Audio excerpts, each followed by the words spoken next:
Okay, I gotta go get a hard copy again. Oh, do you? Follow you anyway. I was going to say, who set up the account for him? I don't know. Good evening, folks, and we're looking to resume the meeting of Monday, May the 13th, regular meeting of council. Looking for approval of the agenda. So moved. All those in favor? Opposed? Motion carried. Councillor Martin, you've got your hard copy.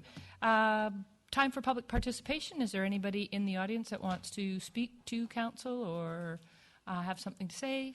Now is your chance. Are we on again for tonight, Marcia?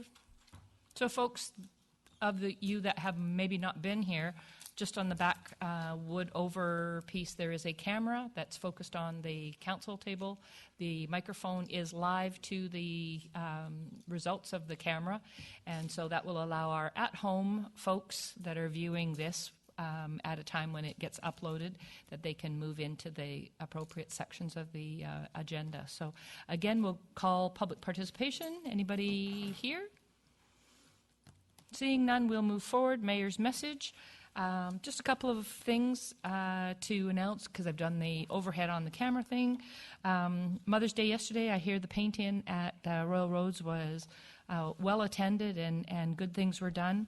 We are working towards our St. John the Baptist Heritage event coming May 24th, and there are specially blended tea packages.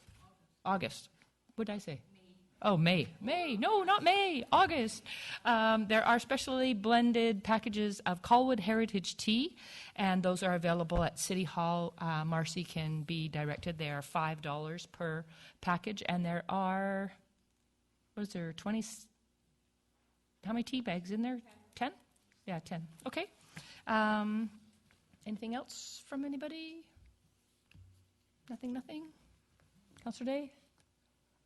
Just want to remind people that in June, the Intermunicipal Advisory Committee on Disability Issues will be having our annual picnic again. So it'd be another great free, family-friendly, accessible event that's available to everyone in Colwood. There'll be posters around. It's the third Thursday in June. And the only other thing to note is that the City of Colwood has been working with a number of Royal Road students that are here from across the country in regards to the United Nations Disaster Planning Program, and they will be providing a result of their assessment or inventory, if you will, of the City of Colwood and what resources are here that would allow us to be self-sufficient in the event of a disaster. So we're excitedly looking for those results, which are Thursday at 1 p.m. And I understand that it can be attended by members of the public. So if anyone's interested, we'll put some more information up on our website there. But it's 1 p.m. this Thursday here in Council Chambers. So moving forward from there, adoption of the minutes of the regular meeting of Council, April 22nd. Second. All those in favor? Motion carried. Special meeting of Council, May 9th. So moved. All those in favor? Opposed? Motion carried. Move receipt on 1, 2, 3, 4 sets of minutes from the Intermunicipal Advisory, Protective Services, St. John the Baptist, April 5th and 8th. So moved.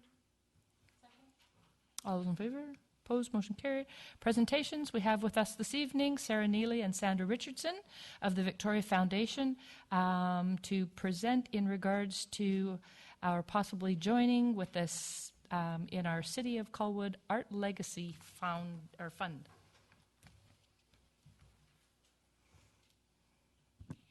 Mayor Hamilton and Council, thank you very much for the opportunity for the Victoria Foundation to come out and present to you this evening. We're very excited about the possibility of the West Shore Arts Centre Legacy Fund. But before I start, I just wanted to talk a little bit about the Victoria Foundation, just a little overview, and then Sarah's going to talk to you about the fund. So the Victoria Foundation manages charitable gifts from donors whose generosity allows them to create permanent funds. income-earning funds. The proceeds from these funds are then distributed as grants for charitable purposes in our community, and they're granted out to any federally registered charity in Canada. We were established in 1936. We are Canada's second oldest community foundation and the fifth largest of more than 184 community foundations in Canada. We now have more than 198 million in assets under management. And to date, it has invested more than 116 million in people, projects, and nonprofit organizations that strengthen communities in British Columbia and actually right across Canada. We're broad in scope, and our granting reaches across many areas such as arts and culture, community service, education, environment, health, and recreation. And the three pillars of a community foundation involve the endowment building for the community, our local granting expertise, and community leadership and collaboration. And you might know some of our publications that are really our leadership hallmarks. For instance, our Vital Signs reports.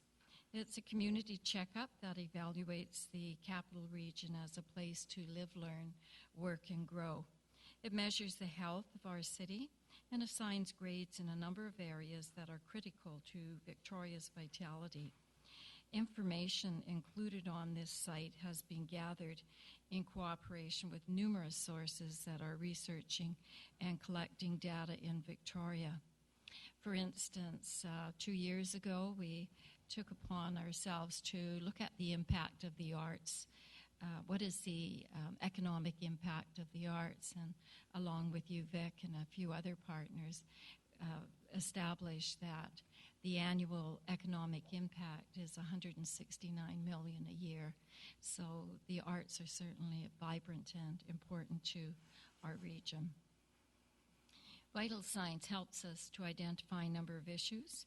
We work with charitable organizations through proactive measures, as well as an annual application process to ensure that our grants are addressing the issues that the community has identified. We also now have a community knowledge center. It's an online knowledge hub that extends and complements the impact of Victoria Foundation's annual Vital Signs. It does this by highlighting the innovative and effective solutions that local organizations are undertaking to address issues that are raised in the report. So our Vital Signs report is now in its 8th year and has been a huge success. It has informed and inspired people who care about our wonderful community. The Community Knowledge Center is the next step in turning that inspiration into action and helping to answer that question, now what? And fundamental to the new site is a search function that allows visitors to the site to filter listings for those that support a particular population, serve a particular geographic area, or address a particular issue area. And Victoria Foundation is also very pleased to be part of the Governor General of Canada, David Johnson's Smart and Caring Community Fund. And we are developing a smart and caring community through his challenge. And Sarah's going to tell you how that actually impacts the fund that you have. And just for a little information on do we grant in this area, just a very quick look of our record shows that just over $300,000 has been granted to the Colwood area through donor-advised funds and discretionary funds in the last several years. They have benefited Royal Roads University, Pacific Centre for the Family, Habitat for Humanity, the Houlihan School Services, and we're funding the Canadian College of Performing Arts that's hoping to find a home out here in the future as well. So I'm going to stop there and then turn it over to Sarah, who will talk a little bit about the fund that we're hoping to establish with you. Thank you. Thank you, Sandra. Mayor and Council, thank you for inviting us this evening. The type of fund that the city is considering is what's called a permanent endowment fund, and this would be held within the assets of the Victoria Foundation. And through our Smart and Caring program match for this year, it's eligible for a matching grant of $7,500 for a minimum contribution of $7,500, which puts you over the threshold of $10,000 to start your new fund. It's part of our intention to create geographic funds in the community, and so we see the City of Colwood as one region that can serve not only the geographic area but also the specific interest of arts and culture. So we're just delighted that you are considering creating the City of Colwood Arts Legacy Fund. The contribution would be invested and managed by the Victoria Foundation through 2 portfolio managers. Annual grants would then be paid from the fund to you to be used at your discretion for the purposes of the fund to further arts and culture in the region. These grants are at the rate of 3.5% each year, a rate that is determined on an annual basis by the Board of Directors of the Foundation. There is a low administrative fee of 0.75% and a low investment management fee of 0.33%, which is net to the fund, and then the returns come into the fund to your credit. We would, in terms of process, prepare a fund agreement for your review, and a sample of that was sent ahead as part of your agenda for this evening. This can be reviewed, of course, with you through your staff and our staff to come to an agreement that suits all parties. There are some questions posed in the draft agreement that you may wish to consider this evening or address at a later time, and we're happy to assist with that. Once the fund is established, your community members and other supporters in the region have the opportunity to contribute to the fund, either to the endowment portion of the fund, in which case the capital would remain in the fund with the annual grant being used for your purposes, or they can choose to make what we call a pass-through gift, where they're making a gift to the fund, but it's in the spendable part, the checking part of the fund, and it can then pass through directly to you for your purposes. This may facilitate the creation of a center here in your region or other capital projects that you might want to be involved in. The Victoria Foundation can receive gifts to the fund through checks, credit card, online donations, gifts of publicly listed securities and other property, as well as future gifts through individuals' estate planning and gifts in their will. We recognize that you, as a qualified donee under the Income Tax Act, can also issue receipts for those contributions, but certainly we would encourage you to use the services of the Victoria Foundation for receipting of those gifts into your fund. Annual grants will be made back to the City of Colwood on an agreed-upon schedule that we would again discuss with your staff. The key for us is to allow you to maintain the relationships with your supporters and residents of your region. While we facilitate those gifts, we don't want to be in the way. We only want to help you, while at the same time, of course, providing you with sound investment management for that initial contribution and any further additions to the fund. In the package which you have, there is a frequently asked question sheet about hosted organizations. This would be described as one of those, a hosted endowment for a hosted organization. You'll see that there are a number of benefits described there for being a hosted fund at the Victoria Foundation, as well as an outline of what you might expect to receive from us during the course of a year in the life of your fund. There's also information about our vital signs, as Sandra has mentioned, and our annual report. So we leave those with you to consider, but we're also happy to answer any questions that you may have. Thank you. Thank you very much for the presentation. Any members of council with questions of the ladies while they're here? Councillor Lukens? Thank you, Your Worship. Thank you very much for your presentation this evening. I'm very excited about this. It's such a great opportunity for the West Shore and the region as a whole for us to be going this direction. I'm wondering, and this may be directed to staff, but about putting a link on our website, starting to engage the public, make them aware of where we're going with this. And I know it's not signed on the dotted line yet, but I think this is a very exciting next step with where we're going with the with the project. So I would like to encourage us to start getting the communications out there, and thank everyone for their work towards this and making it happen on our staff. Thank you. It is in the new one. It is in the new one. Any others? Councillor Day? Thanks. Just in the report that was included with our package, there were a couple of comments in terms of long-term thinking, like what if there should be some future amalgamation, and those type of questions. And I'm just wondering, when would we find out the answers to those type of questions?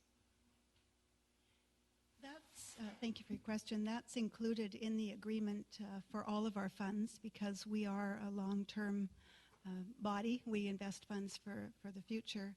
So we always look at what happens if. And in the case of an operating charity, they might cease to be a registered charity.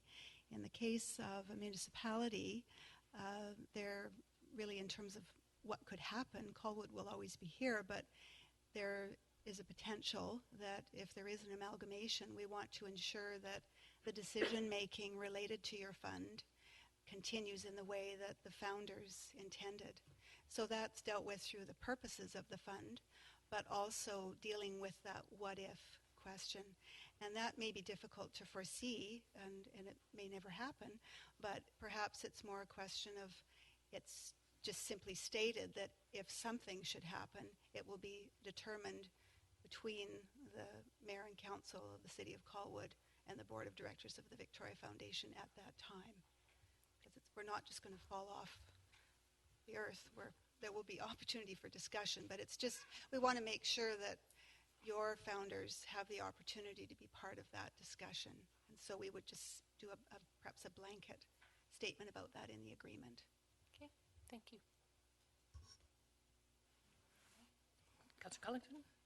Thank you. Just to echo the thanks around the table, I think this is a really exciting opportunity for Colwood and the West Shore, and really kind of puts us a step ahead in terms of where we're trying to go with this project. So it's fantastic to be working with you. Thank you. We're very excited about it as well. Thank you. Any other comments? Then thank you very much. Look forward to going through in detail.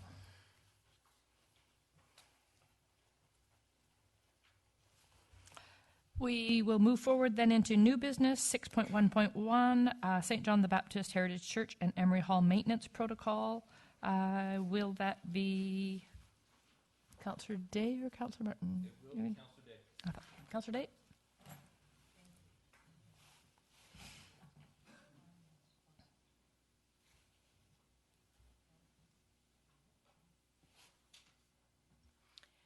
So as we're getting ready for the centennial celebrations for St. John the Baptist Heritage Church, we've been looking at what we need to do to be prepared. Like any good open house, we've got to get our house in order. And one of the things that we noticed was that there are a number of maintenance items that we were concerned about, and we asked for assistance from Colwood staff, and the Chief Building Inspector, Mr. Pikula, provided the committee with an overview of his report that he did on our behalfs regarding the church and the Emery Hall, and identified some immediate preventative maintenance that needed to be done, some short-term and annual preventative maintenance, and also some long-term and ongoing scheduled preventative maintenance that we need to plan for. And the immediate tasks that need to be accomplished prior to the centennial celebration included the demossing of the roof of both buildings and repairs to the stairs, which will be done most likely in conjunction with the construction of a new ramp to make it universally accessible. And the recommendation from the committee is that it be recommended to council that staff immediately source a competitive professional roof cleaning company to remove all debris and moss from the roof and gutters of both buildings. Source a competitively priced gutter installation company to ascertain the extent of the damage to the remaining existing gutters and rainwater leaders, and replace as necessary. And conduct a detailed inventory of the building elements and incorporate them into the preventative maintenance checklist, which was included as Appendix A of his report. And obtain competitive quotes from a professional company to provide the services of annual or semi-annual moss removal, roof, gutter cleaning, and window cleaning, and negotiate a biannual moss control service agreement. And I would so move. Discussion, comments? Seeing none, call the question. All those in favor? Opposed? Motion carried. Item 6.2, Parks, Recreation and Culture Committee, Memorandum, Corporate Officer, West Shore Parks and Recreation Society, Annual General Meeting. This one, Councillor Martin? Councillor Day? Well, it's under Parks. Yeah. So who's Parks? Councillor Day? You can wave your hands over there. Hello. Thank you, Madam Chair. The West Shore Parks Recreation Society annual general meeting is coming up on June the 13th of this year at 7 p.m. To be able to vote at that meeting, we have to have an elected representative from amongst council. However, due to the conflict of interest issues that have recently come up, we cannot select Councillor Day or Martin. So of the remaining 5, one can select. So that one of the cities, so the recommendation is that one of the city's elected officials, excluding Councillors Day and Martin, be appointed to act as the City of Colwood's representative to vote on behalf of the City of Colwood at the West Shore Parks and Recreation Society's 2013 annual general meeting. Thank you. Comments, questions? Councillor Day? We're allowed to vote on this, though? We're allowed to be in the room and vote on this? I just wanted to clear that. I would suggest not. So Councillors Martin and Day, please be excused.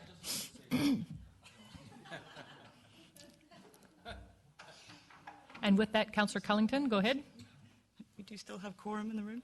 I do. would like to move that Mayor Hamilton be appointed to act as the City of Colwood representative to vote on behalf of the City of Colwood at the West Shore Parks and Recreation Society's 2013 annual general meeting. Second. All those in favour?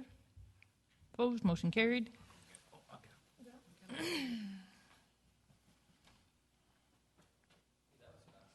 Planning and Land Use, 6.3.1. Councillor Lukens, report in regards to Building Inspector 3411 Carger Terrace. Actually, I don't know about this one, so So we're going to go to... Do you want me to take it? Madam Chair, You gonna if I may, to get all the information, I'd suggest our Building Inspector, Ron North, who is in the audience, speak to the subject. Okay. Mr. North, for the benefit of all the folks, could you take Councillor Harvey's location there just so that the mic can be utilized?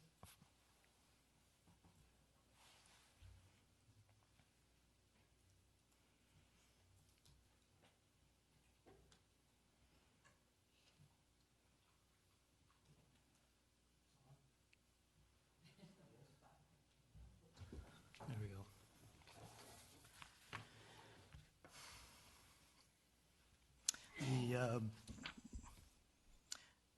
The matter resolves around 3411 Carger Terrace. Work was carried out without permits and inspections. The file has been ongoing for probably 2 years. The interim measure to facilitate some resolve, we're recommending a notice on title to alert possible purchasers of the deficiencies. I'd second that. Why? Oh. You could move it. Oh, I'll move it. Sorry. Well, he had Councillor Harvey's title. Seconder? Comments and questions, Council? Councillor Lukens? Thank you. Thank you, Ron, for speaking to this. I know that our bylaw officer has addressed this a number of times, and we've heard about it at this council a number of times as well. And it's very disappointing to me that we have tried to work with the homeowner and ensuring that they comply, and they've chosen not to, and now we need to go to this step. And I don't know what to say, but I'm glad that we're taking action, and glad that the city has tried to make this a workable thing and just hasn't been able to. So thank you to staff. Any other members of council?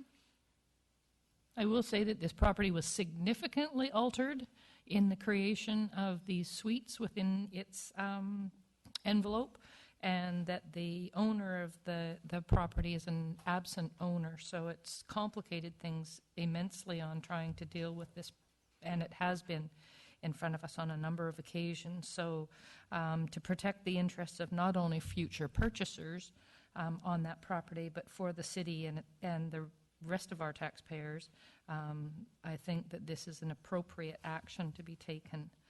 So the recommendation there on 5. If there's any other comments, questions? Councillor Day?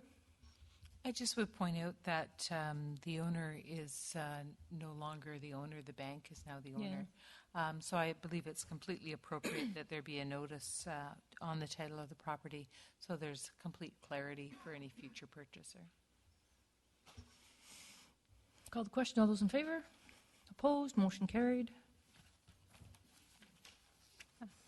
6.3.2, proposed CD21 text amendment, 333 Whale Road. Thank you, Your Worship. I see my iPad has done interesting things. I had notes, but they're no longer here. Okay.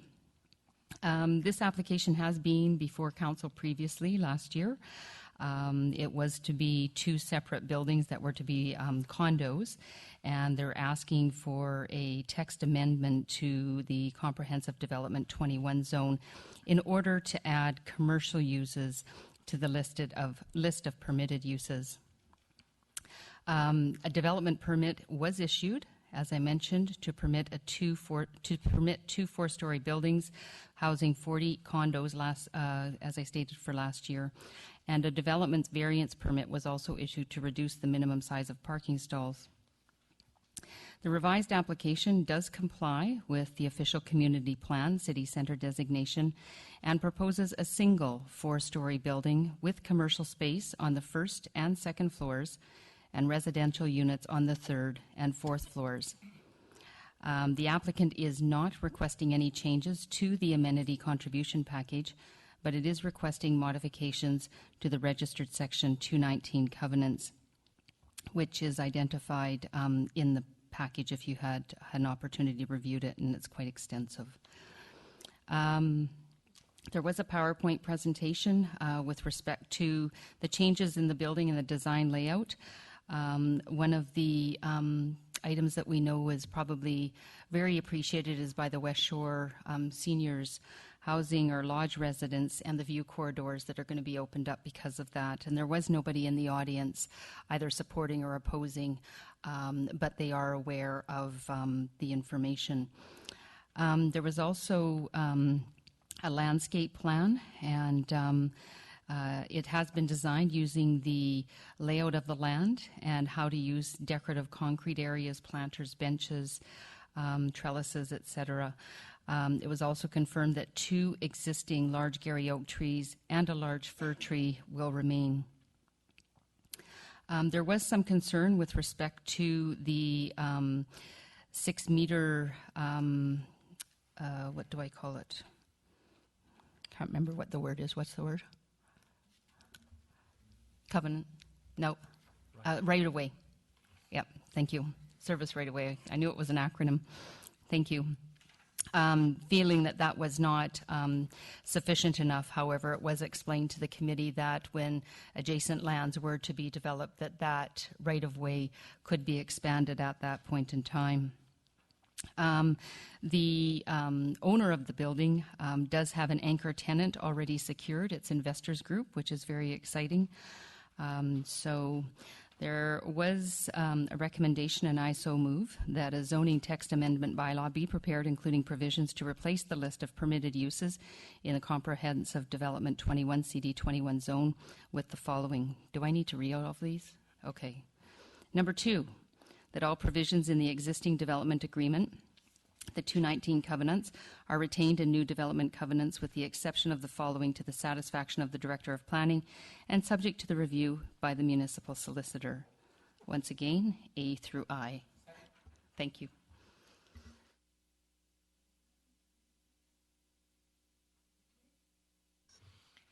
Thank you. Unfortunately, I was not able to attend the meeting. I did send some comments and questions in regard to the parking variation and what the future potential for the site will be based on there being only one building and no underground parking.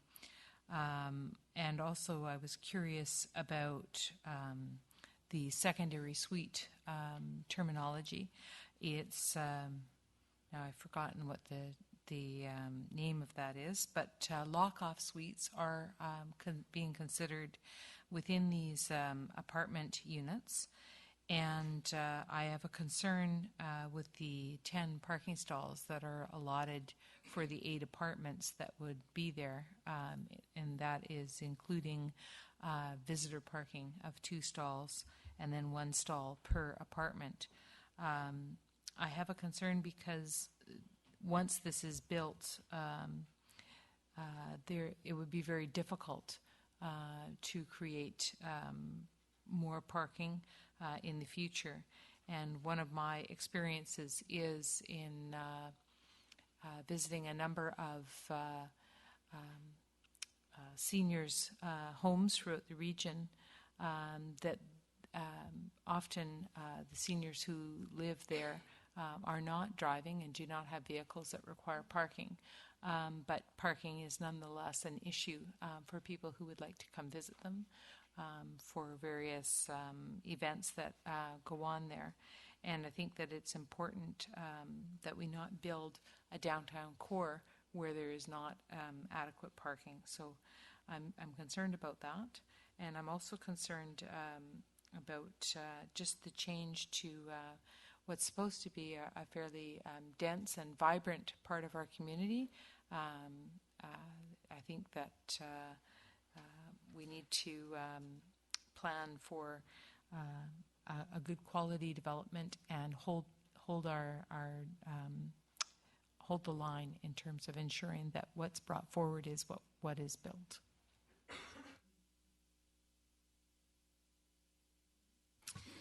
Thank you. I'm actually quite happy to see this application, particularly as it now brings some commercial space into this area, which was sort of always something which I think was kind of lacking the first time around. So I really like the fact that we're moving to this mixed-use development. A couple of questions to Councillor Lukens or to staff. I know one of the challenges around commercial access when this was under an earlier development proposal was traffic access in and out of the site. Is it just a left in or right in, right out?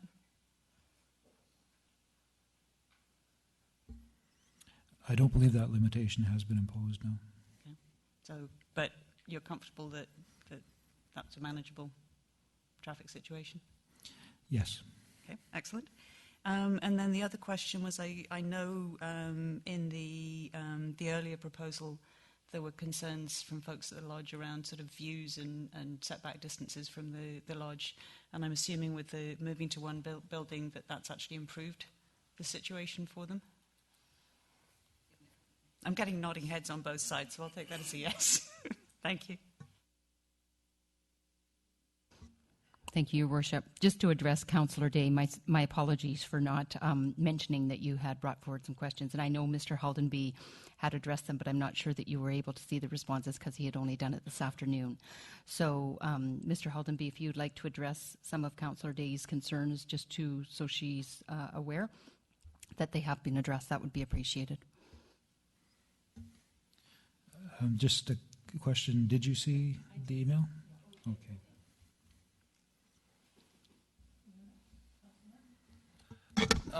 Thank you. Just one quick question into staff about this.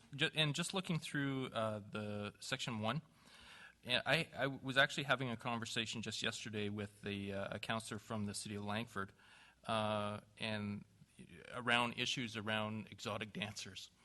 And don't ask me why I was talking about that. It was a legitimate conversation. But the issue was that Langford's having a very hard time because it's falling under the liquor license and their bylaws. And I just want to make sure that we're not putting ourselves at risk by opening up, because some of these sections are very vague. With just like, for example, under M, it just says premises licensed pursuant to Liquor Control and Licensing Act. Do we have that ability to make sure that we restrict that within the city of Colwood? Or are we dancing around it? Very good. We certainly do have the ability, through the chair, we certainly do have the ability to control that. I would say that it's not probably adequately controlled in the bylaw currently. There are, so perhaps amendments should be considered that would address that. I'm not saying it's an issue, but it might be an issue. Thank you. Any other comments?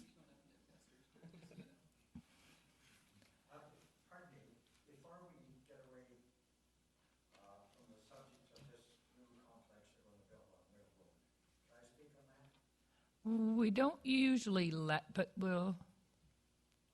The time was at the beginning of the meeting when I asked for public participation, and if there was anyone that wanted to speak, but. I'm sorry, I'm a little hard of hearing. I miss out on some of this. But when you brought the subject up to this, I would certainly like to speak on it.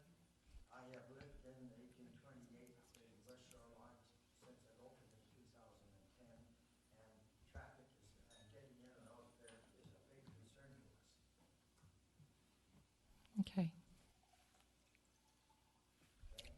Okay, I was wondering, looking at the plans for this new complex that's going in, on the south side of the building, they have quite a large parking lot, which looks like it's running pretty well into the parking lot in the school behind them. I was just wondering if there could be an access made from the school parking lot into their parking lot so we could get out onto Rail Road. When I first moved into there, we did have an access road going down the east side of the complex. Madam Mayor. Yeah, I was going to say, I was just wondering if perhaps you could provide your name and a contact number with our recording secretary, and I could have staff get in touch with you more specific to that. My name is Harold Allmer. We can't pick it up on the camera. Island Highway, West Shore Lodge, in apartment 311.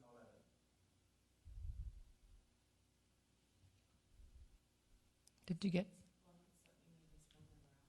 Okay, and we need to get your phone number, but we would prefer to get that in private, if you wouldn't mind, just so that it's not displayed, because we are on camera and recording. So, I would prefer that you not do that out in the public, just for your protection. I'm sure staff will have something.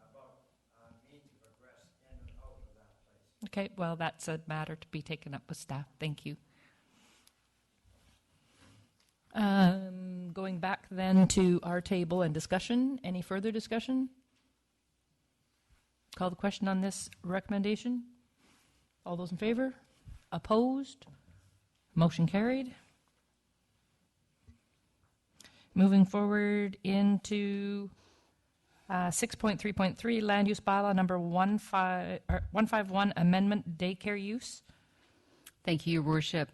Staff has identified the need to amend the permitted uses of the community institutional P2 zone as daycare, as it's not presently listed as a permitted use, but business licenses have been issued for this use in the past within the city. The owner of Sunshine Daycare has requested that members understand the importance of daycares and approve the zoning amendment, something that is a dire need in Colwood and many other communities, as we know. There was support from 2 audience members, and the recommendation, and I so move, that a text amendment bylaw be prepared to amend in section 9.2.01 of the Land Use Bylaw to add daycare as regulated by the Community Care and Assisted Living Act to the list of uses permitted in the Community Institutional P2 zone. Second. Comments and questions from those in council? Seeing none, called question. All those in favor? Opposed? Motion has been carried. 6.3.4, agricultural land reserve exclusion application number 0113, 629 Goldstream Avenue at the Royal Colwood Golf Course. Thank you, Your Worship. This applicant was resubmitted an application reducing the number of separate areas proposed to be excluded from the ALR, or Agricultural Land Reserve, from 6 to 3. And as a result of the discussions at the April 2nd meeting, so we saw it last week. The purpose of the request is to facilitate the development of the 3 separate areas totaling 2.1 hectares, or approximately 4% of the entire Royal Colwood Golf Course, and that the application is considered as an initial step towards developing the 3 areas in the future. The primary reason for the staff recommendation not to support forwarding the application to the Agricultural Land Commission is that the subject property is not identified in the official community plan as part of the city's intended growth area, and forwarding the application would convey an indication that development will be considered. There were presentations from the applicant.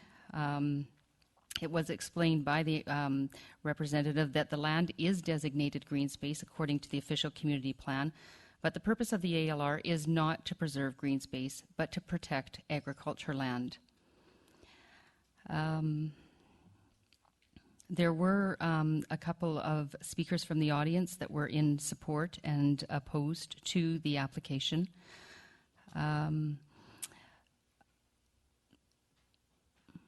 It was made very clear during the discussion that prior to any development happening on any of these lands at the Royal Colwood Golf Course, that they would have to get approval from their membership prior even to approaching the city of Colwood. And at that point, the city ultimately would have the final say whether or not any development would go forward there. So it's not a matter of just stamping and saying, yes, remove it from the ALR and you can develop. There is a much longer process. They are trying to set themselves up for a long-term vision and for success. And so the recommendation from committee to council is, and I so move, that the revised application number ALR-01-13 be forwarded to the Agricultural Land Commission without comment. Second. Comments and questions from council? Councillor Day?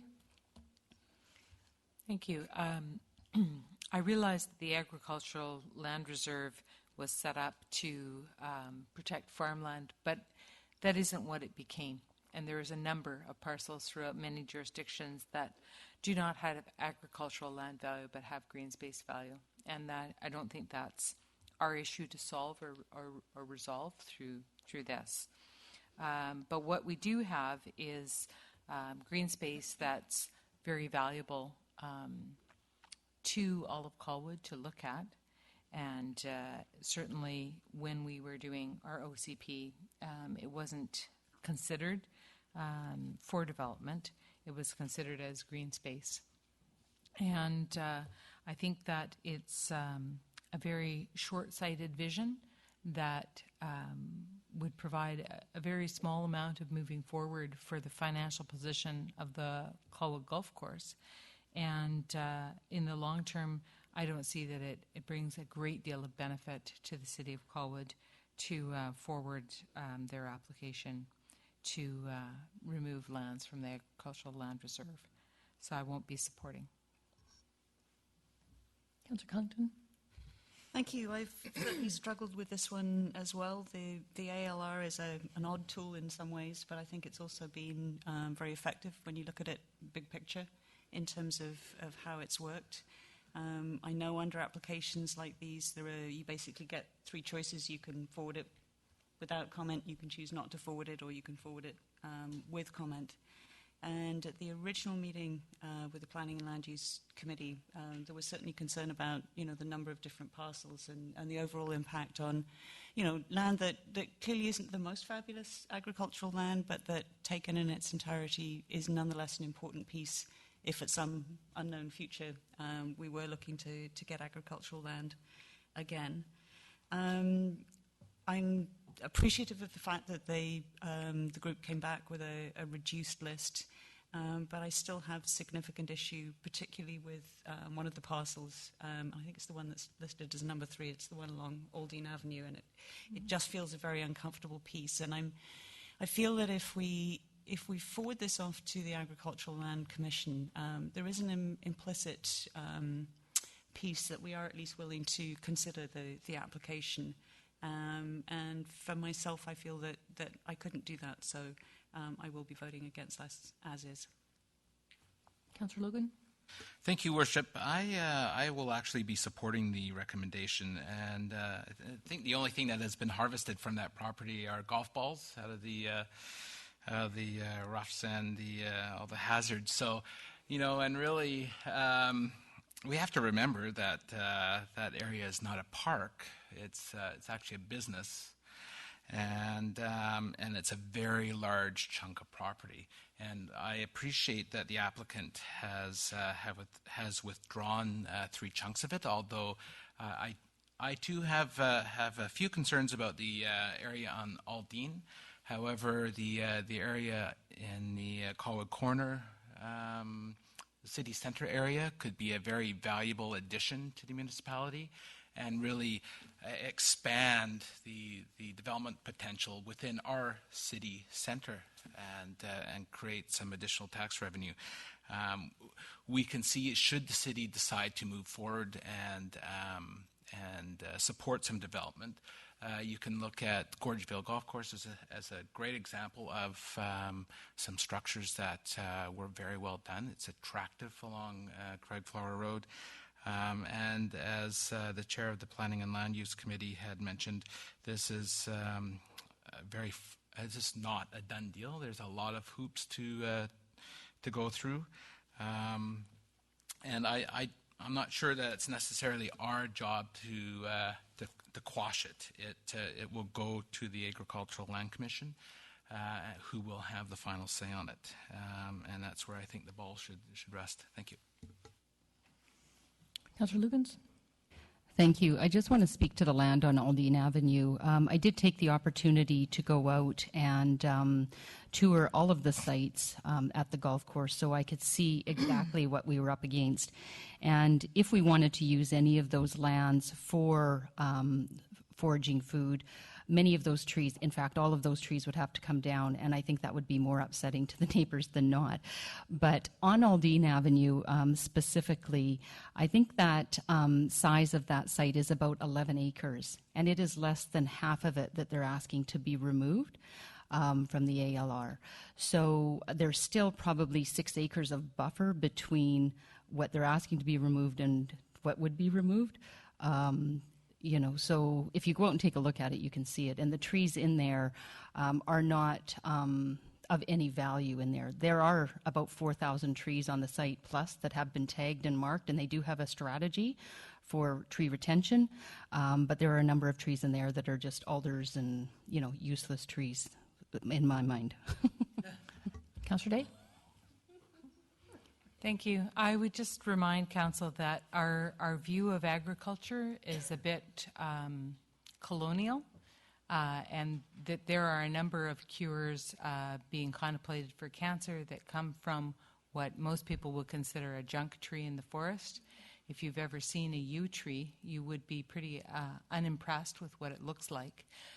There are a lot of botanical things that are important, that are in the most amazing places, and I spent a lot of time looking at, what is the right tree to keep. And some of the worst-looking scraggly monsters out there have the most wildlife in them. So I think that we have to remember that what we think of as agricultural today may not be what it is in the future. Any other comments? Call the question. All those in favor? Opposed? Motion carries. Moving into 6.4.1, Protective Services, Rock the Shores event, pre-planning. Councillor Logan.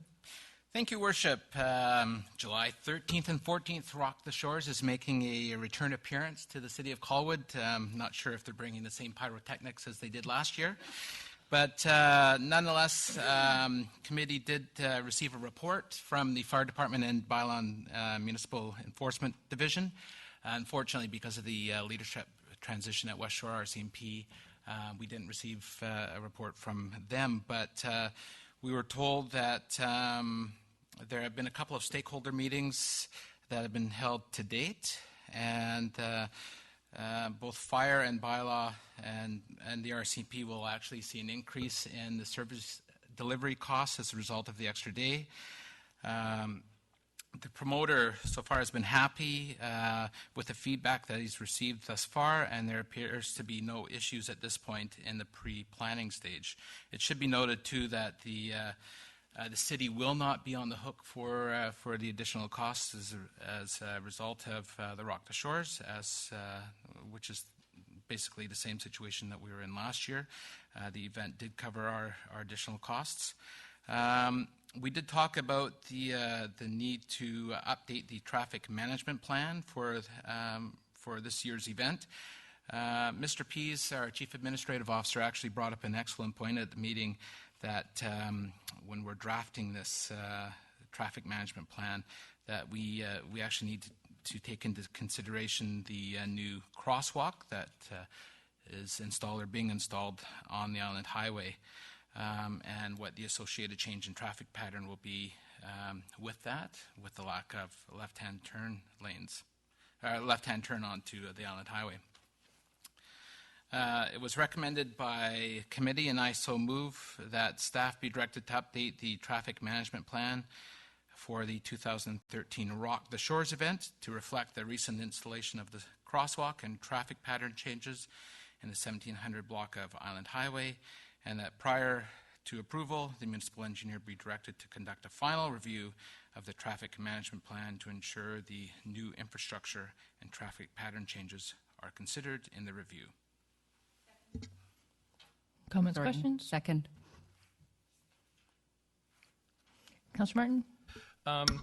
Actually, it's a little off topic, but I'm curious to Councillor Logan or to our Director of Engineering.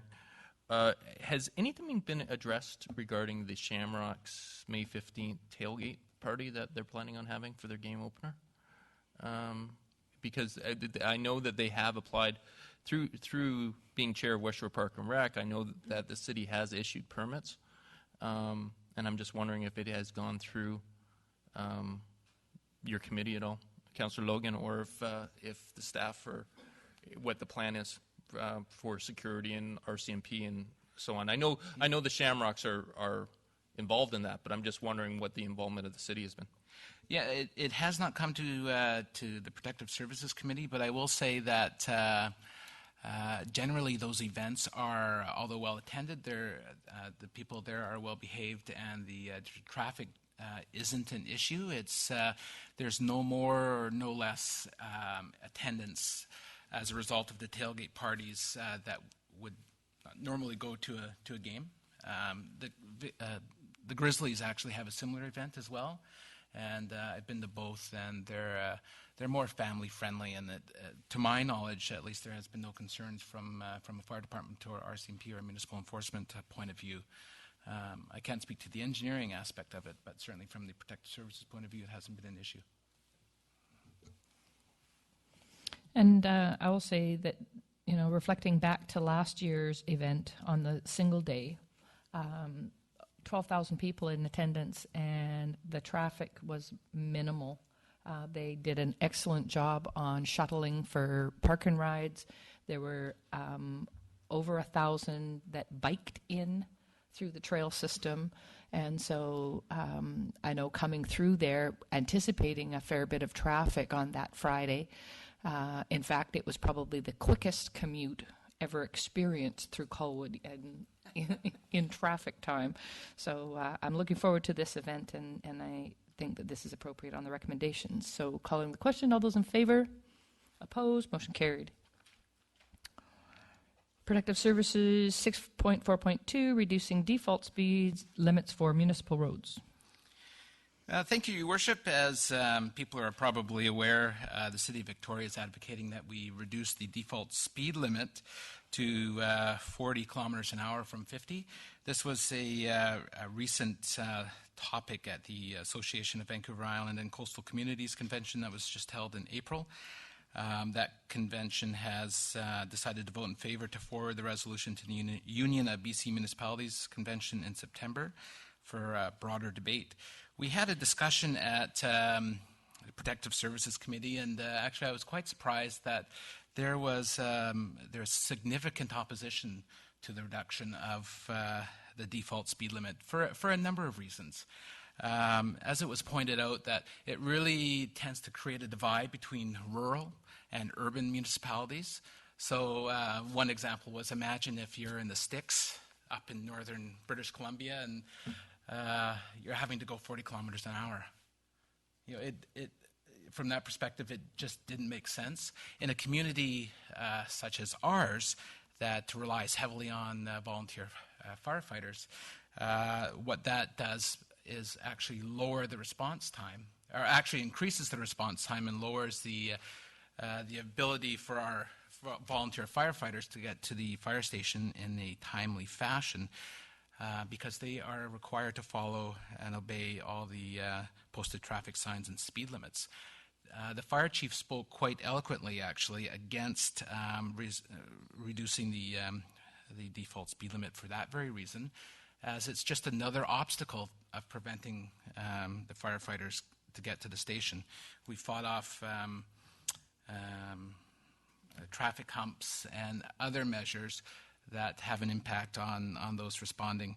And also it was felt that it would also create an unrealistic enforcement situation as well. We know that when we do reduce speed limits in certain areas, there is that expectation that we will have the RCMP out there enforcing it to the detriment perhaps of other areas. We did not see that reducing it as a practical solution, certainly to our municipality.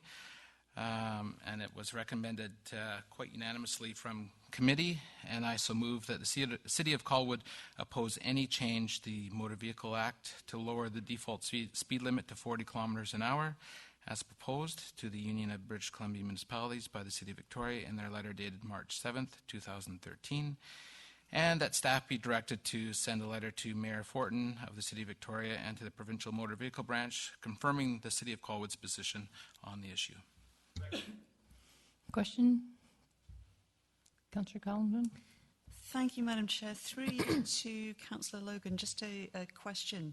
I noticed during your committee discussion you had a fair bit of thought around allowing the public to comment on this.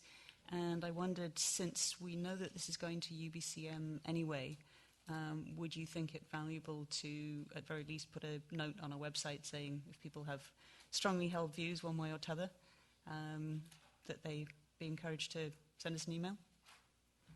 Oh yeah, I think regardless of whatever our decision is, that we would continue to expect and welcome any type of feedback that we get from public. Yeah, absolutely.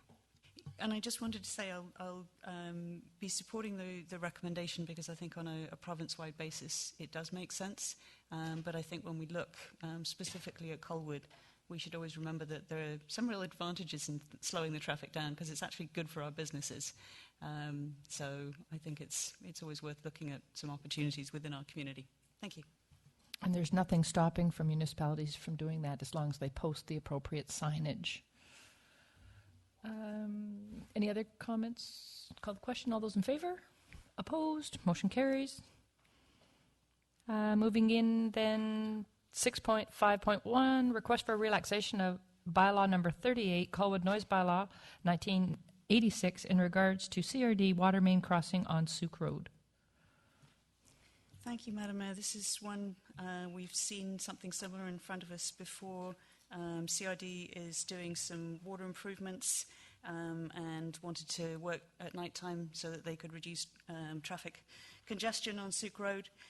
So there's a couple of different road crossings that they're looking at between Kelly Road and Machosen Road, and they came to us for a relaxation of our noise bylaw between 6 p.m. and 6 a.m. The resolution actually talks about 6 p.m. and 7 a.m. Because that's the time that we cover. So it was recommended by committee, and I so move. The Council approve the CRD Integrated Water Services request for relaxation of Colwood's noise bylaw number 38 and relaxation of the hours of work to allow for night work between the hours of 6 p.m. and 7 a.m. on Souk Road at Kelly Road intersection and approximately 30 metres southwest of the intersection for the proposed dates of May 13th to 18th and July 8th to 13th, 2013, with the flexibility to change the dates if necessary due to construction delays or complications of the water main project. I would like to have some second part of that added in, if possible, where the CRD takes some responsibility in notifying the local area. I don't mind. Perhaps we can use our lighted signboard to inform the local residents, you know, that that's happening. But I think the CRD need to take some initiative in notifying the local area. I think it's an excellent suggestion. We'd be happy to see it added into the motion if we can find some appropriate wording. Chris, did you have something kind of sketched out for me? Yes, Madam Chair. How about this? CRD Neighbourhood Advisory Communication be drawn up and approved by Colwood prior to the construction prior to the start of construction, and that the Colwood reader board be used to notify of the work.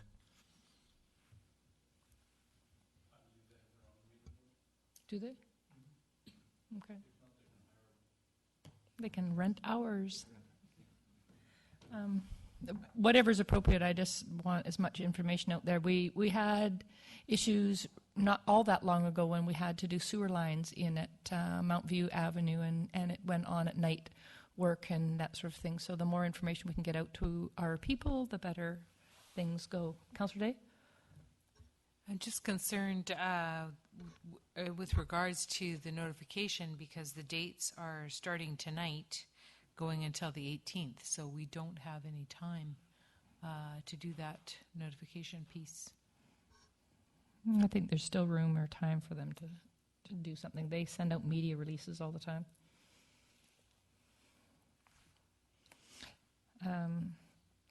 There was an incident, aside from this, before we get off, there was an incident this past weekend where I had received a complaint at 1 o'clock in the morning from a very angry and upset resident Friday morning that they were wakened from their sleep and kept awake for about a 2-hour time frame in regards to weed whacking on VMP. And I went, what? And in checking it out, it was not anything to do with the City of Colwood. It was Ministry of Highways, who has a subcontractor that looks after the roads, who had subcontracted an entity to go out there and do exactly that, weed whack the center meridian of VMP through to Souk Road from 1 to 3 a.m. We could have had notification on that. This gentleman, realized when he was given the information on it, there's always more to the story than once you first surmise. But wherever we can work with our local agencies to ensure that our public is being informed, I think we have that need to do that. Councillor Lukens? Thank you. Having said that, I know last year we discussed about getting a sign put up in that section of highway that is not Colwood and is the Ministry of Highways. Has that sign ever been erected? I haven't seen it. to let people know that it's not the City of Colwood's responsibility, because it was around garbage that gets collected there and stuff, and it's not the responsibility of our community, and we suggested that a sign be erected there. Has that ever happened or followed up? Again, that's one where I believe that Ministry of Highway should own that signage. Anyway, so getting back to the question here, folks, it is important that we notify our residents, particularly when we know it's going to be annoying, the drilling and the pounding and the whatever else that goes on out there during the night. So I'm hoping that it does not take this many days to accomplish what they're setting out to. I'm just wondering if we want to amend the dates then, because there's no way that if we pass this motion tonight, then they could start, the noise bylaw would be done, they wouldn't be in contravention of the noise bylaw this evening. I have no idea if they're planning on starting, but I'd like to ensure that the notification was done first.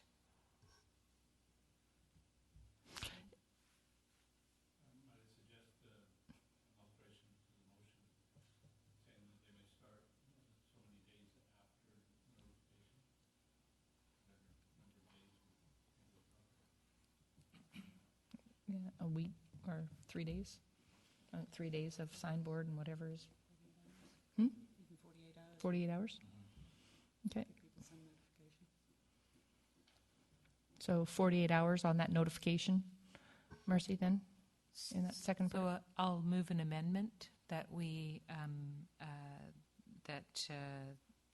for the 48 hours, notice must be given to residents.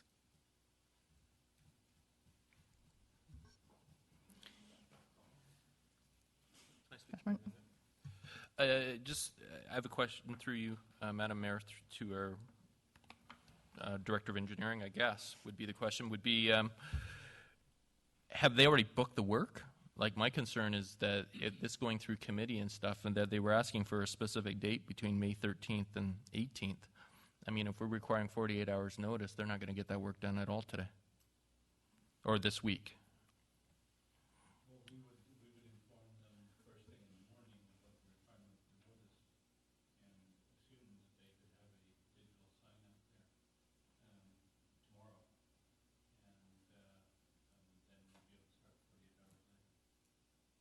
They would have to get approval on the relaxation of the bylaw anyway, so they're not starting tonight.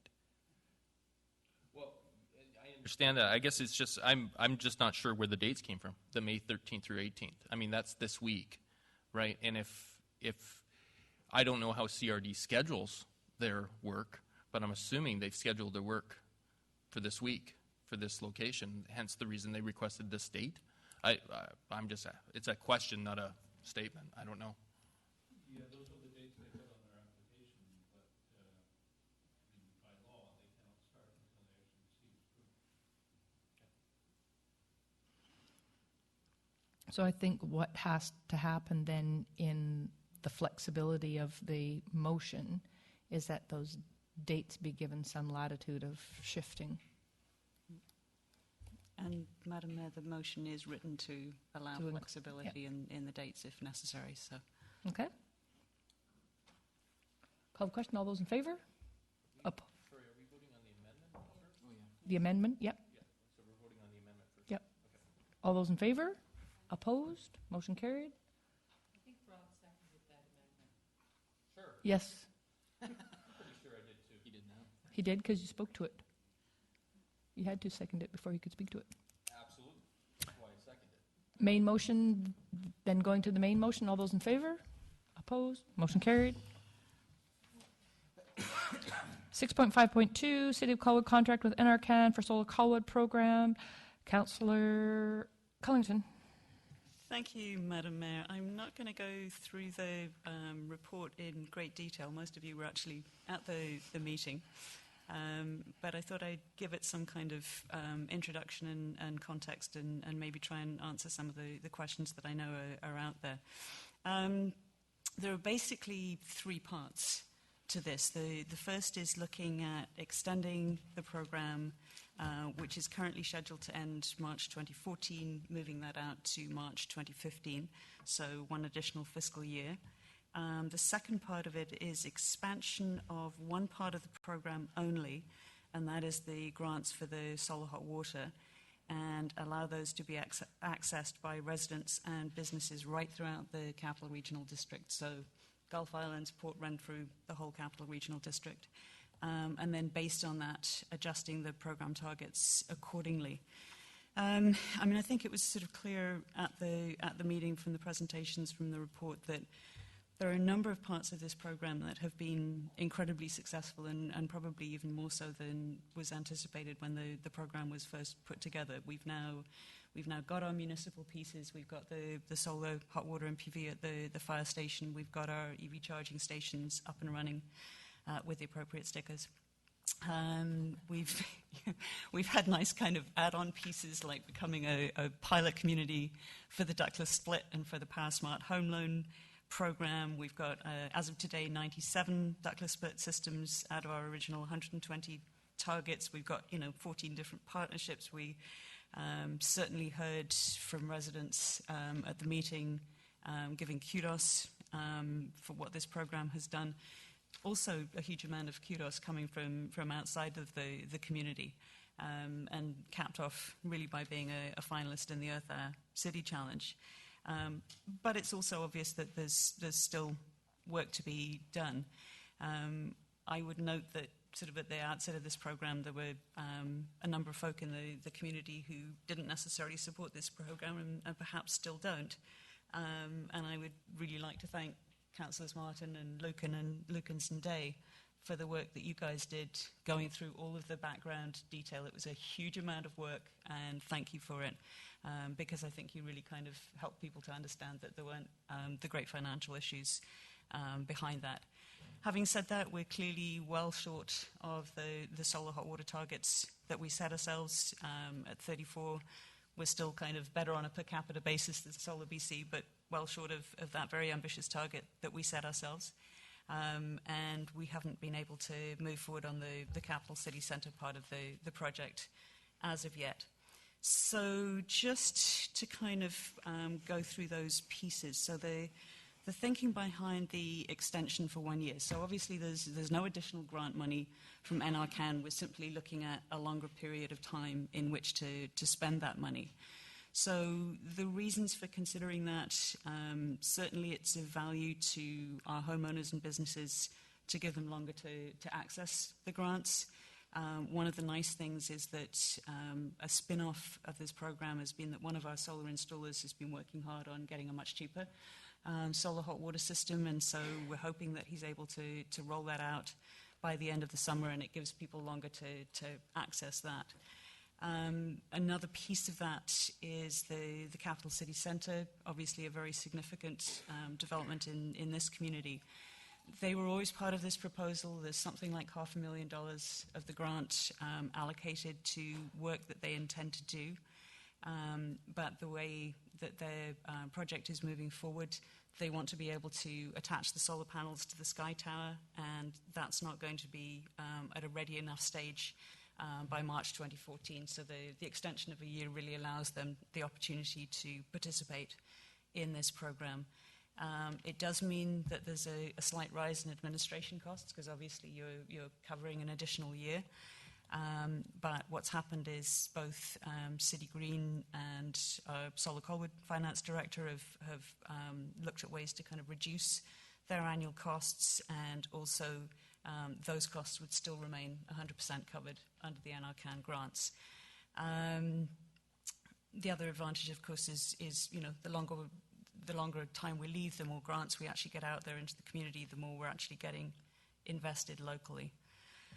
On the expansion side, everything in the program would remain exactly the same as is, with the exception of those incentives for the solar hot water. Why think about doing that? I think quite like the comment at the meeting that this is the Goldilocks solution.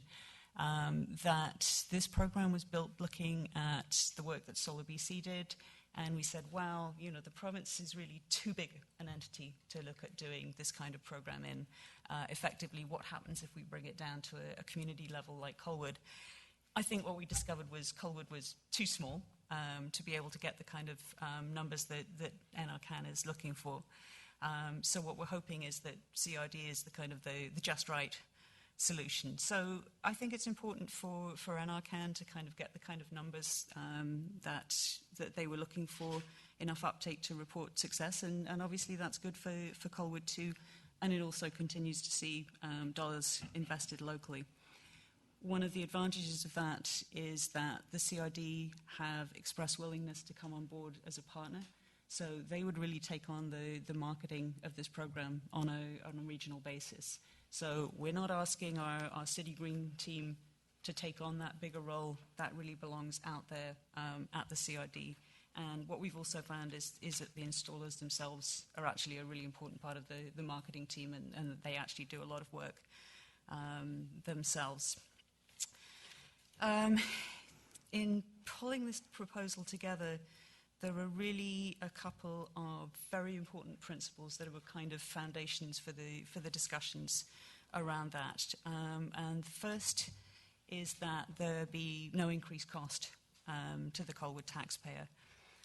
Where we're at the moment, if we look at the cash part of this, our original cash commitment to the program was over the lifespan no more than $31,400.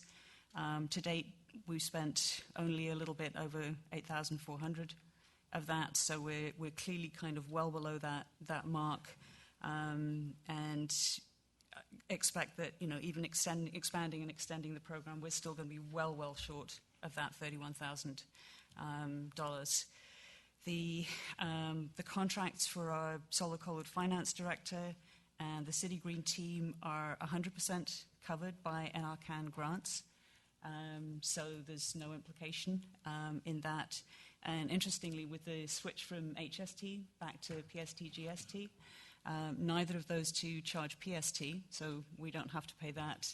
And the city gets 100% of its GST back. So in fact, there are not even any tax implications on that. If we look at the in-kind time, the original program commitment was no more than $391,000 and change dollars in equivalent staff time. To date, we've only used about $41,000 of staff time, again, well below what we anticipated. But at the same time, we've had a lot more in-kind contributions from our other partners. So, the number is still high, but it's not coming from the city, it's coming from other sources, which is nice to see.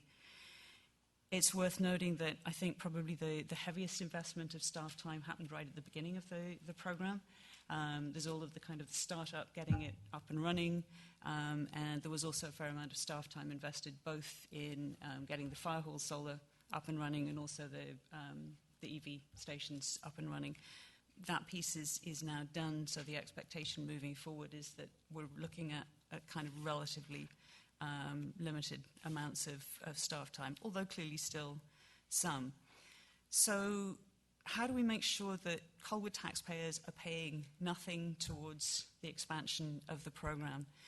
The way that that's to be addressed is that all of the solar hot water installations, both within Colwood and outside Colwood, would be charged an administration fee. So in effect, you get slightly less, a slightly smaller grant, and basically that administration fee then goes into a kind of a Colwood pot, if you will. For those of you who were part of the previous council, you probably remember that the original commitment was to put money into a sustaining fund, and that kind of helped to pay any interest costs that we were carrying, and that at the end of the 5-year period, we've got this 5-year holdback at the end, that at the end of that, that money be then invested into a community energy saving project. If Colwood wanted, council wanted, you could change that. You could put the money directly into general revenues instead, or you could just leave it rolling over into that sustaining fund. It's still of value to the community. So that, for example, if we've got finance staff who are processing invoices and they're spending a couple of hours a week, that we actually quite literally take the money from the general revenue and kind of allocate it against that. The other really important principle is that of no risk. So obviously, what you've heard numerous times before is the importance of staying within the 33% figure. The feds have said they will cover no more than 33% of the total costs. The finance director has ensured that the revised budget continues to do that, and she will continue to track it. It's also worth noting that by adjusting the targets, we're also reducing the risk because we're rebalancing where the money needs to go. I think the other piece is, Capital City Centre is moving full force, and it's actually fabulous watching it coming out of the ground.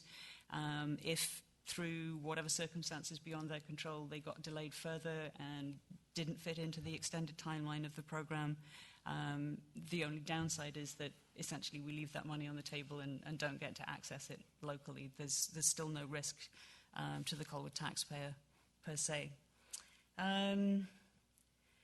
So I think, we've every right to feel very proud of this project. There was an interesting statistic that we've invested a little less than 9,000 in cash so far and 41,000 in staff time, and in that created over $3 million of direct economic activity in our community, which I think is a very enviable return on investment, and at least half of that funding came from outside of the community.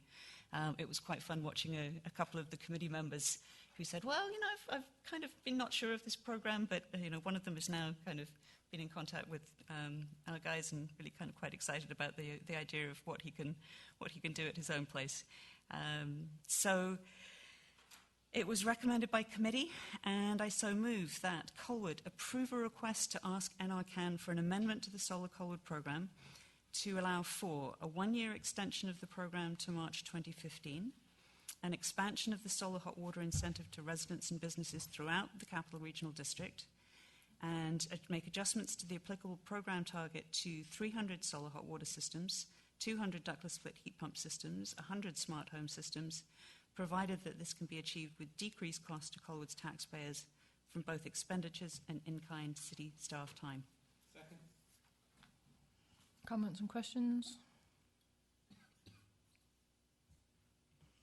Councillor Lugans? I have a few comments. Just a question with respect to the potential extension of the program and the contract to City Green and to the financial consultant or finance consultant for another year, that there's no additional costs. How are they being paid? Because the monies for their contracts, per se, were to the end of 2014. So where's that money coming from, and how are you stretching it?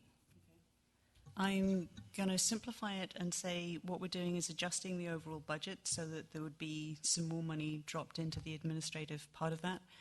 But I'd like the finance director to address that directly, if you would, Adir. Is the microphone? Yeah, it's on. So the way we've addressed that is first by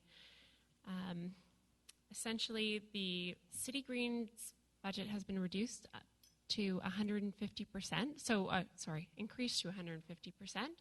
So we've actually taken their original one-year budget that's remaining, and we're looking at stretching that over 2 years with only a 50% increase. And in terms of my budget, it has also been reduced by $15,000 over the next 2 years. And essentially where this money is coming from is from NRCan. And originally it had been allocated to a different area of the budget, most likely solar hot water installations. Originally we had 880, and now we're reduced down to 300. So there's definitely some room within that $3.9 million to readjust the budget. And the in-kind time to offset that is coming from the CRD. Okay, and just to clarify, you mentioned that your 15,000 is being reduced? Yes, my budget is being reduced. Okay, thank you. Sorry,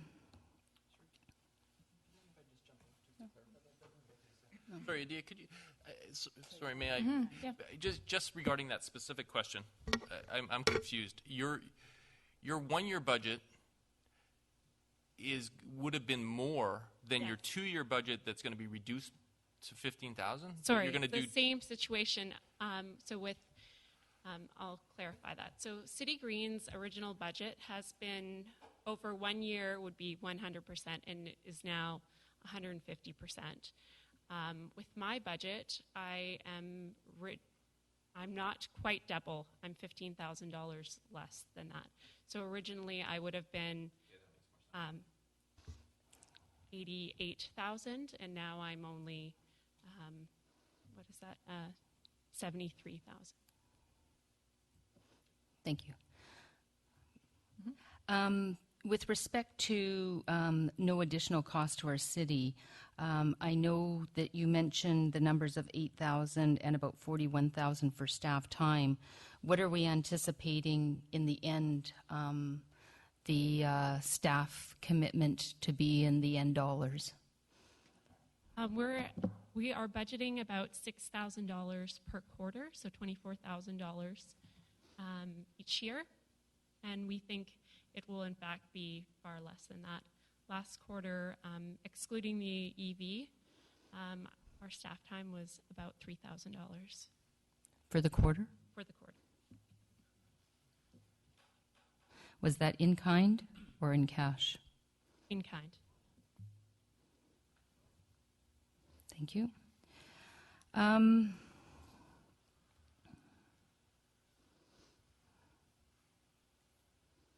Capital City Centre, in their letter, their request said it would be a benefit.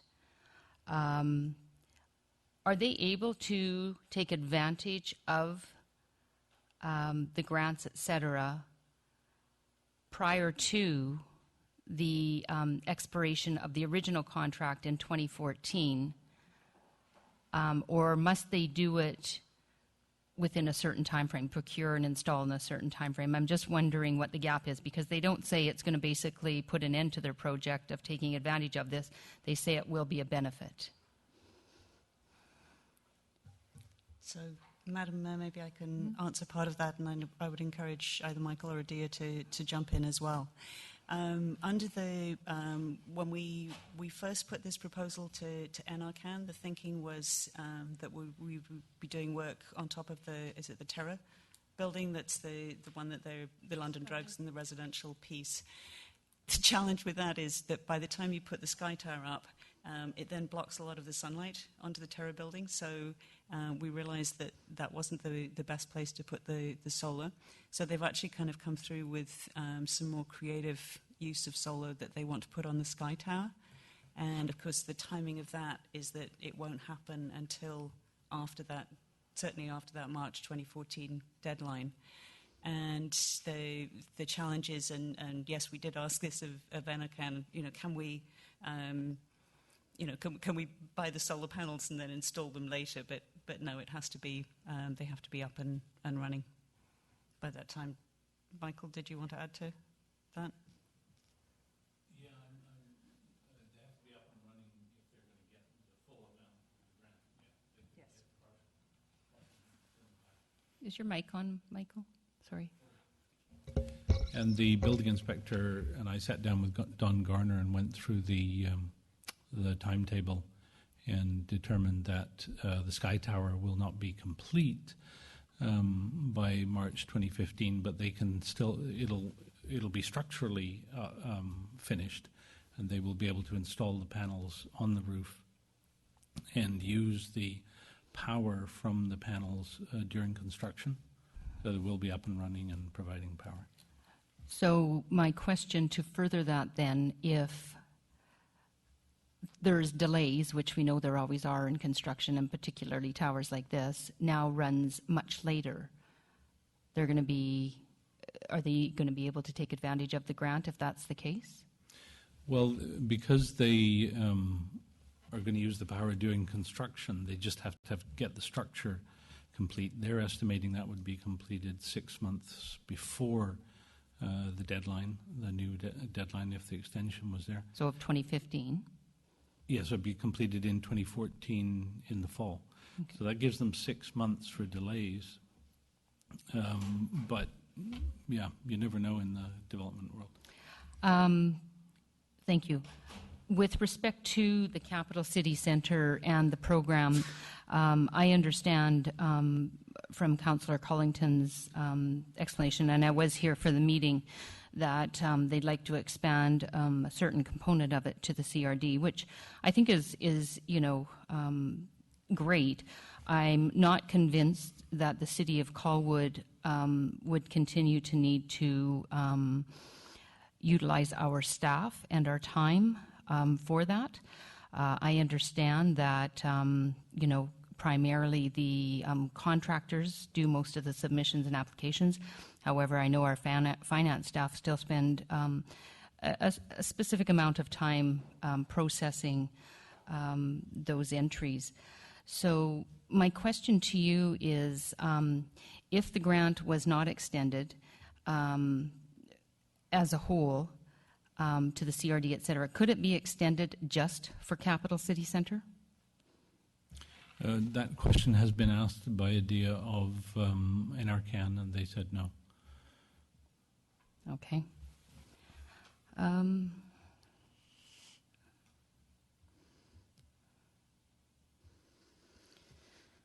So my position on this, I'm not convinced that the cost benefit of the time and effort has been the benefit to the majority of our community, which is what I'm elected to do, is represent the majority of our community.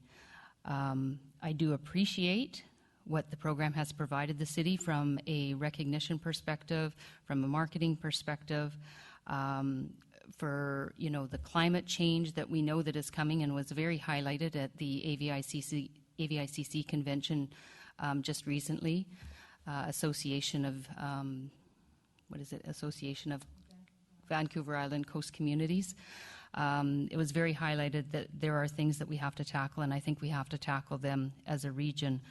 The other thing, as I was searching as to where I sat with this, because I'm caught. I do understand the benefits, and I do understand. But I've been elected now for 16 months, and I'm being challenged to identify that anything has been accomplished that I would like to see done, or we as a council, as far as our strategic priorities. And I really would like to think that staff's time and effort needs to be refocused on the nuts and bolts of our community. And therefore, I will not be supporting the extension of the Solar Colwood program. Thank you. Anyone else? Councillor Day? Thanks. I will be supporting the program for the simple reason that it does provide something that the majority of people in Colwood could take advantage of. It gives them more time to consider adding solar hot water to their home. And of course, it opens up to other parts of the CRD as well. But I believe that's a real benefit. In the more systems that there are out there, the better service there's going to be available years down the road when it's needed. It won't be one of and unusual. It will be something that's understood.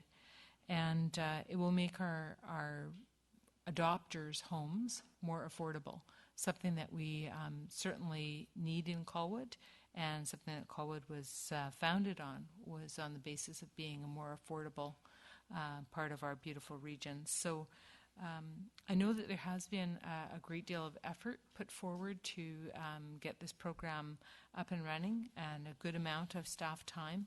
And I feel that it is underway and moving well, and that the heavy lifting is done. So I feel that it can benefit us continuing, and stopping wouldn't really get us any better than what we're doing right now. And the costs are covered through the grant. Any cost that we have borne is not increasing with this extension. So I will be supporting. Any other one? I'd like to say that I have taken advantage of the program myself and had the assessment done for my home and what's presently there and the layout and that sort of thing. Nothing really seemed to fit, particularly in relation to the program. There are things that I can do that were pointed out that are on my to-do list. There's been a lot in jobs and education and that sort of thing that's been done in regards to this program, and I applaud those that are heavily committed to it for those objectives having been successful. The program hasn't met what was hopefully the targets, and although I can support some of what the recommendation is in here, and I'm just concerned about the extension of the program. I would like to see it looked at as far as being spread out and stretched into the CRD or other membering communities, provided that there were not decreased costs to the Colwood taxpayers, but no costs to the Colwood taxpayers.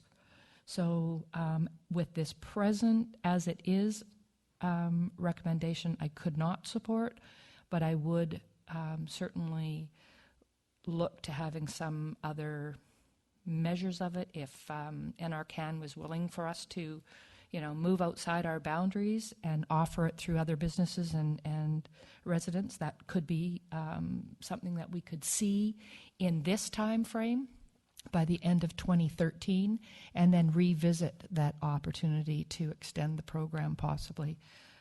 If we looked like those targets of the 300, 200, and 100 were achievable, in fact, and that there were no increasing costs to the city.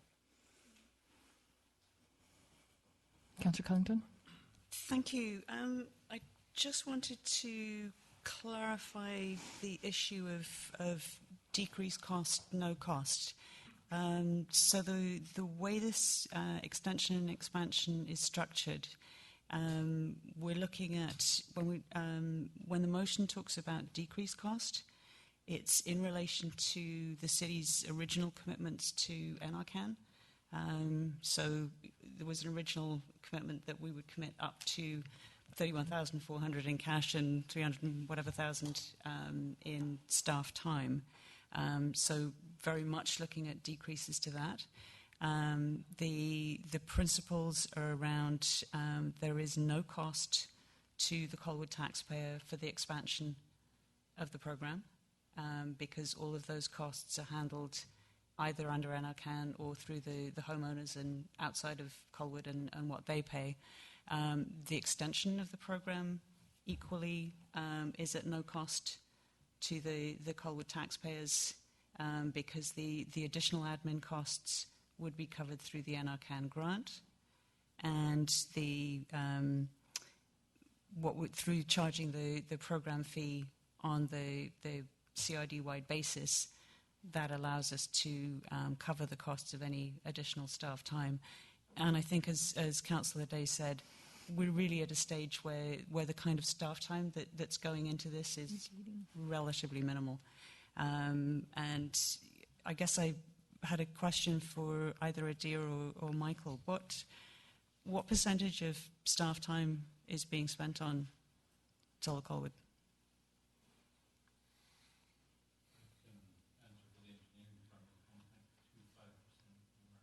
Okay. So it's not Solar Colwood that's stopping us getting to doing other things. It's all of the other challenges that we have on our plate. Any other comments? Questions? Call the question then. All those in favour? Opposed?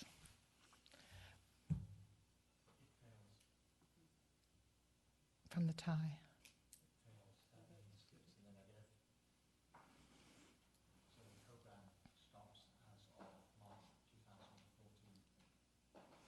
Unless you come back with more stuff. Okay.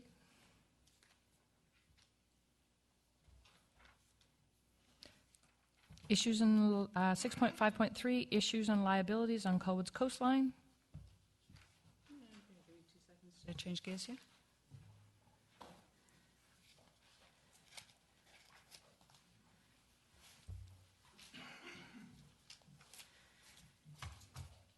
So, as we're all aware, there are a number of issues along our coastline, and obviously only a limited amount of money able to deal with that.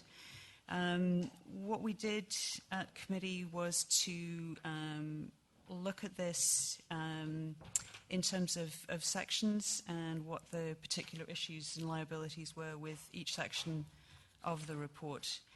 And sort of just by background into this, some of there have been a lot of discussions around, in particular, the bridge. But I think it's important to understand that to date, neither this council nor the former council has actually provided funding for anything other than regular bridge maintenance. So, when people say we're not getting stuff done, we haven't provided that framework for that to happen. But what we have done as a council is to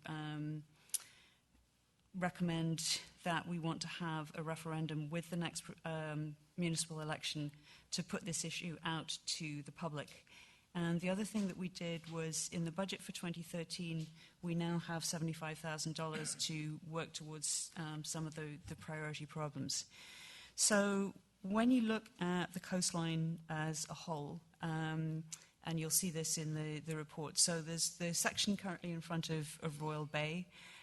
We've had staff direction to go out and talk to the folks there, but there's really not a whole lot of progress that can be made until the new owners are in a position where they're ready to talk, and they're not at this moment in time. And there's no current risk at the moment that we're aware of other than the pond.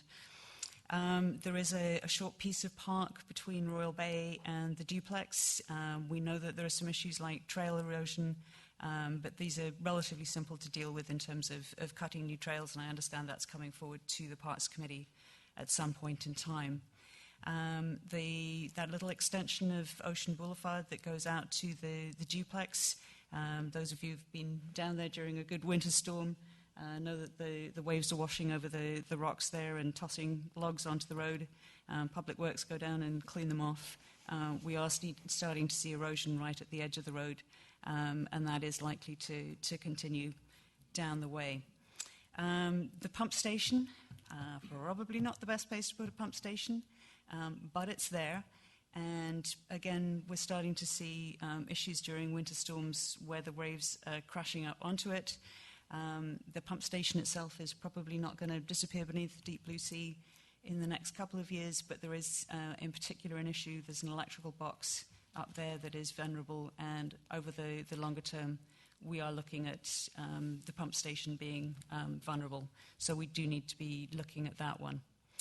The main section of Ocean Boulevard, as it goes from the pump station along to the bridge, we know, and I understand those of you who were there at AVICC had presentations on sea level rise and some of the associated issues there.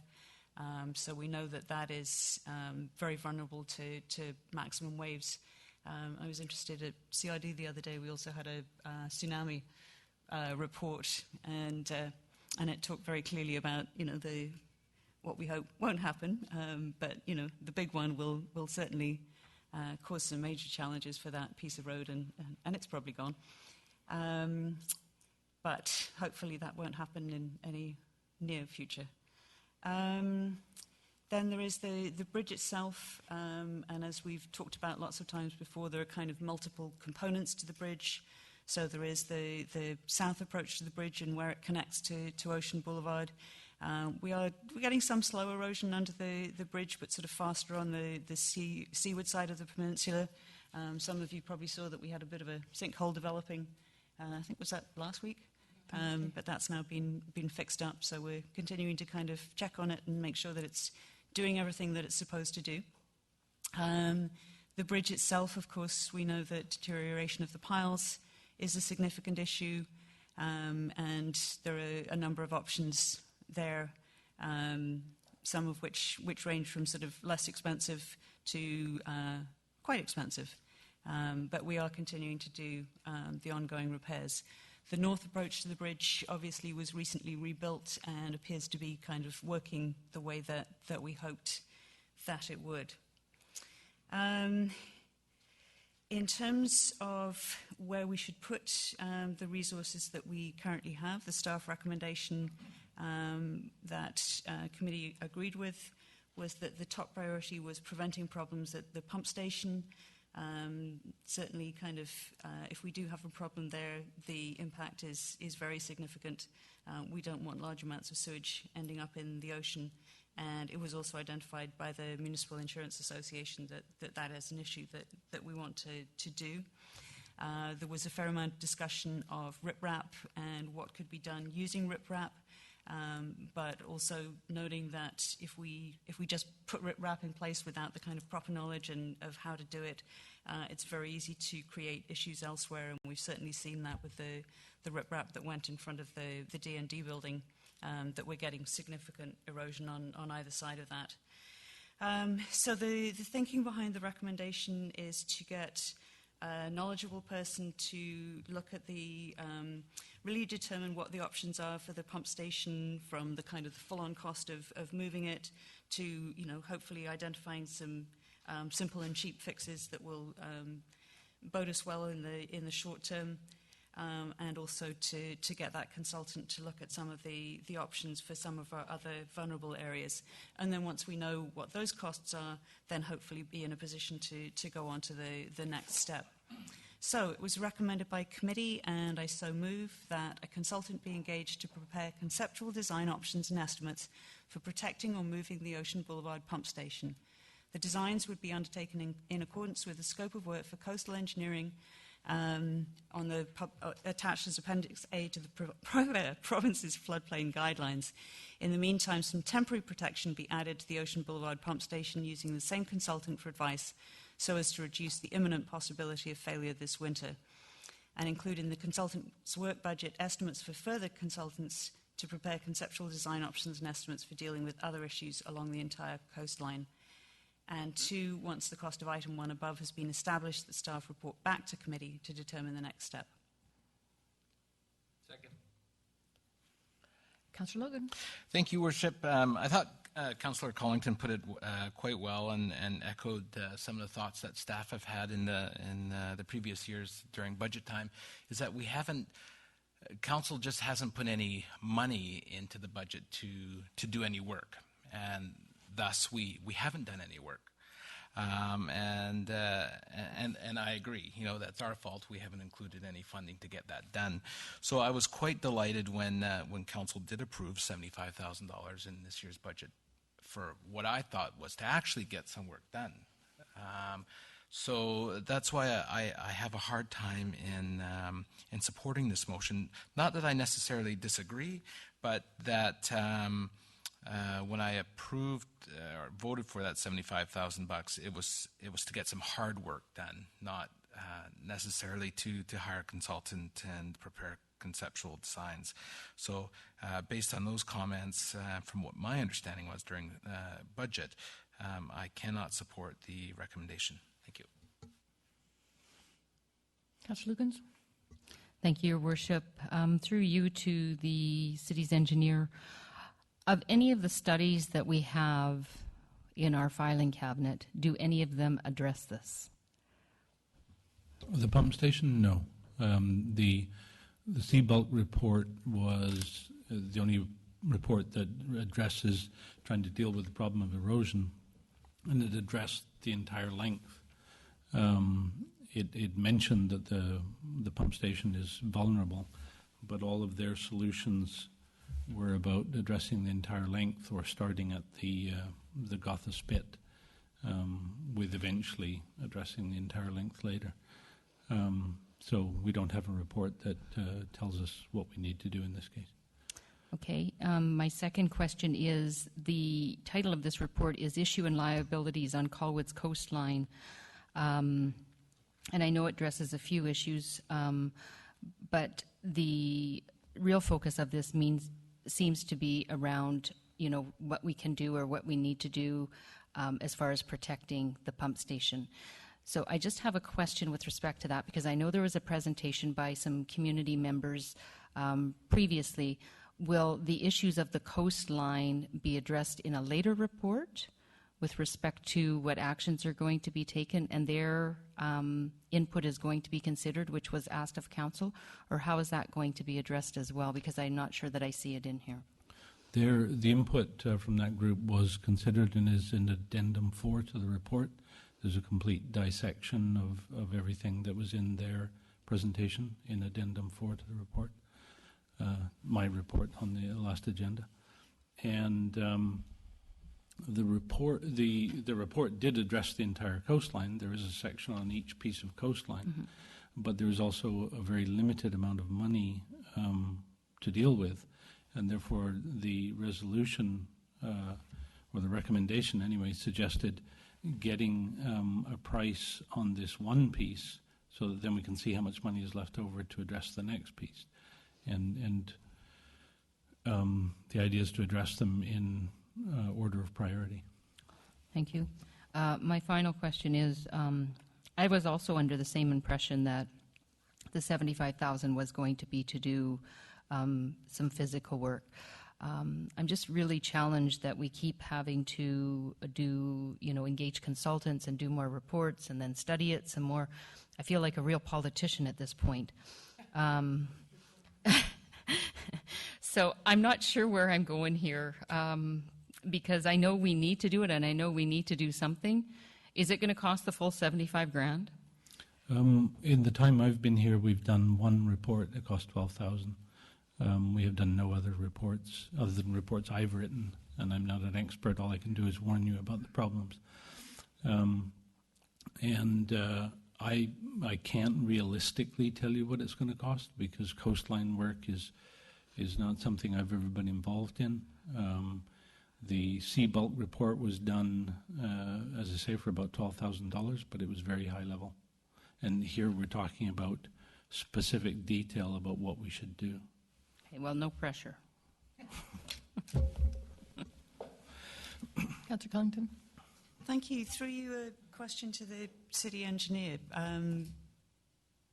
So for the $75,000, I'm assuming that we're not just going to get a study of our options at the pump station, but that if there is an inexpensive option, that we could also get that work done using that funds.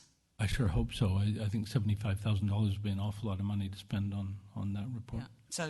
So we are trying to actually get some real work done as well as just getting studies done. Is that right? I would love to be able to do some work there. Yes. Okay. Thank you. Councillor Day?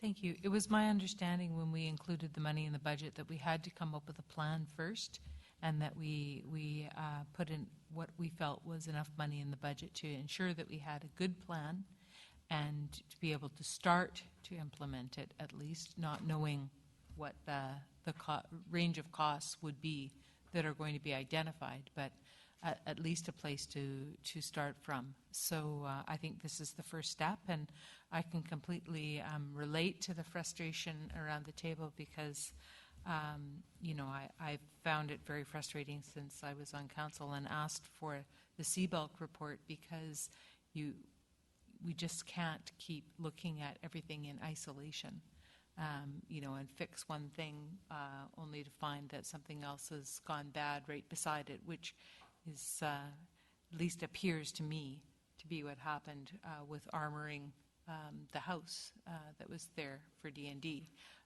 And then watching what happened to the bridge abutments afterwards.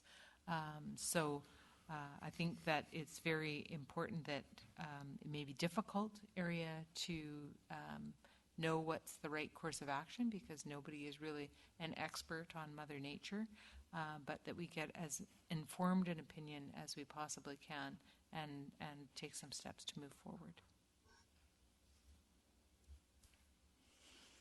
Any others? I'm concerned with, again, I'm with the rest in the hard cost and having something actually functioning to be done on it. This is addressing the pump station. It's a no-brainer, in my opinion, that it needs to be moved. I don't know why it was ever on the other side of the road in the first place, but I don't know how much money we need to throw at what is almost common sense to we know where we have options to move it to.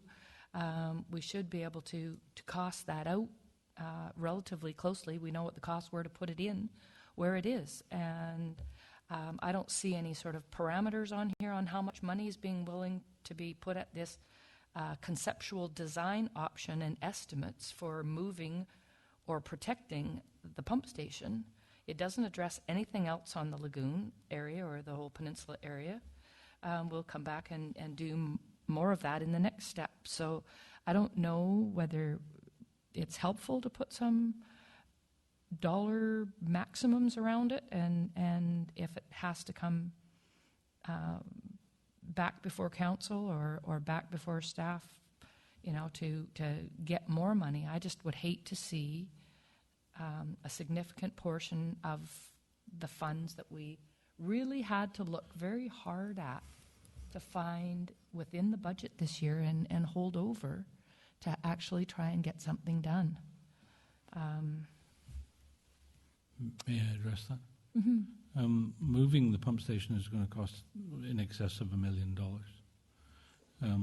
And before spending that money, I think it would be wise to look at whether there's a program of small improvements in the protection of the pump house that could either see that pump house see out its 50 to 75-year design life, or allow you more time to put together $1 million. The community does not have $1 million to spend on that right now. You could borrow it and pay it back if that's what you wish to do. But I'm trying to get you the right advice. Has there been any engagement from staff to inquire out there as to what other reports and information is out there? Because we did hear a fairly extensive report on coastlines and whatever at AVICC, as Councillor Day intimated. And, I think that there was some strategies there that have been well thought out, not particularly perhaps in a pump station, but in, certainly in some other areas of interest that need to be protected. Those are generalized strategies which might work in this case, but we need somebody to do the actual design. The guidelines that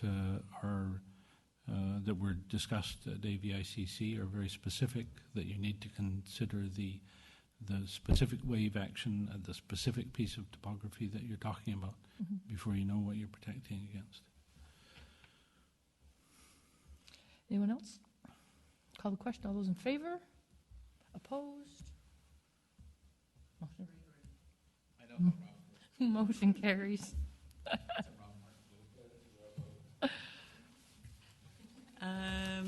Madam Mayor, there is a second recommendation under there. And I'm going to look to the CAO for a little bit of help. This is the one that we direct staff to prepare background information and draft possible questions to be asked in the 2014 referendum. So through the chair to Councillor Cullington, there's two issues here. In January the 9th, 2012, a motion was passed by this council, which had only just entered into its tenure, that council approve in principle working towards developing a referendum question to be asked during the next municipal election as to whether or not the Esquimalt Lagoon Bridge should remain open. And then there was one passed at the TPI and FAC committee on May 6, 2013, which stated that we direct staff to prepare background information and draft possible questions to be asked in the 2014 referendum regarding the bridge and road. So I think they sort of cross each other. So could you, before we get into too much of conversation, Mr. Pease, explain the difference between the referendum and then just a ballot question, because there is significant difference. That's correct. During election time, to reduce costs, quite often what happens is if the city wants to get a question answered by the public, or spend money that it doesn't have, i.e. to go out to borrowing, it can ask a question. And the question can be either non-binding, just to see what the public is their feeling is. Then there's a binding one where they actually say, well, if you vote to spend $1 million, then that's binding and you go out and borrow the money. Quite often a referendum question can be asked between municipal elections. However, if you do it that way, it's extremely expensive because you're putting the election process in order just to have a question answered, and usually the question is a binding question. I think, like the last election, I think we spent approximately $26,000 to $28,000 on the election, where a referendum could possibly cost up to $90,000 because you're ramping up the process. Plus, you're also having to do all the advertising that goes behind putting a question on a ballot. You know, you can't just put a question on and assume that the public know exactly what the question means. There's always ramifications, so a certain amount of time has to be spent on that. So in terms of what Council's looking for is to look at a question, but in the same token, the original question that was asked in January 2012 is approval in principle. It doesn't mean to say this Council has to abide by it. It can abandon it at the time of the election, providing it doesn't go on as a question and you can't reverse it. So it's a matter of, does this Council wish to go in this direction? And the question here is to be very explicit to our staff. You know, are we looking at the bridge and road, or the bridge, road, and the shoreline? It becomes a very complicated question, and sometimes one should start small, because the big question, this community could never pay for it. It couldn't come close to it. So maybe what it needs to do is, just like the engineer is suggesting, is do it incrementally. Look at the small changes that can be done to the pump station and the bridge, because there's some small things that could be done for the bridge, providing it's directed by engineers who are knowledgeable, that could be done over the next few years on the assumption that Council makes funding available. Because as you know, in this budget period, because of the difficulty in finding budget, that we did have $60,000 in for the bridge. That was removed and was not approved. But instead, Council decided that $75,000 would be approved. And the notes that I've got on my budget presentation indicates that it was to go towards the pump station and the bridge. But again, how much can you do with $75,000 after you've done the initial study and then you've executed some incremental changes to the pump station? But it's still, you know, the bridge is in good condition. It was surveyed approximately 4.5 years ago. Another one's coming up, I believe, this year. And, you know, we've seen a fair amount of erosion around the bridge. I think of what's probably concerning there is things like a very high tide and then the logs bashing up against the vertical supports of the bridge. But again, to date, the bridge has not suffered unduly.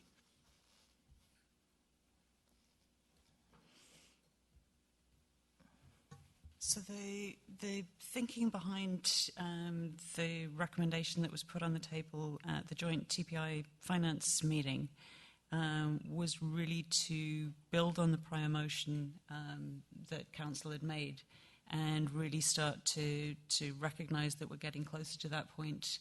And that if we do want to have and probably referendum is it's the term we've been using, but nonetheless, it's probably the wrong term. But if we do want to have that question, we need to start thinking about the kind of information that the public will need in order to make an informed decision.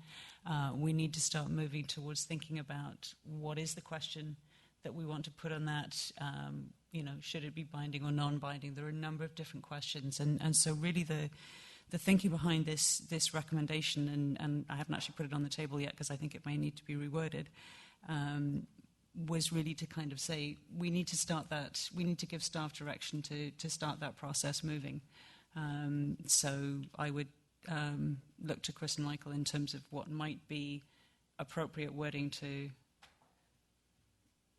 get that moving forward. Because I think the bridge and foreshore is a huge decision for this community, and it absolutely deserves lots of public input.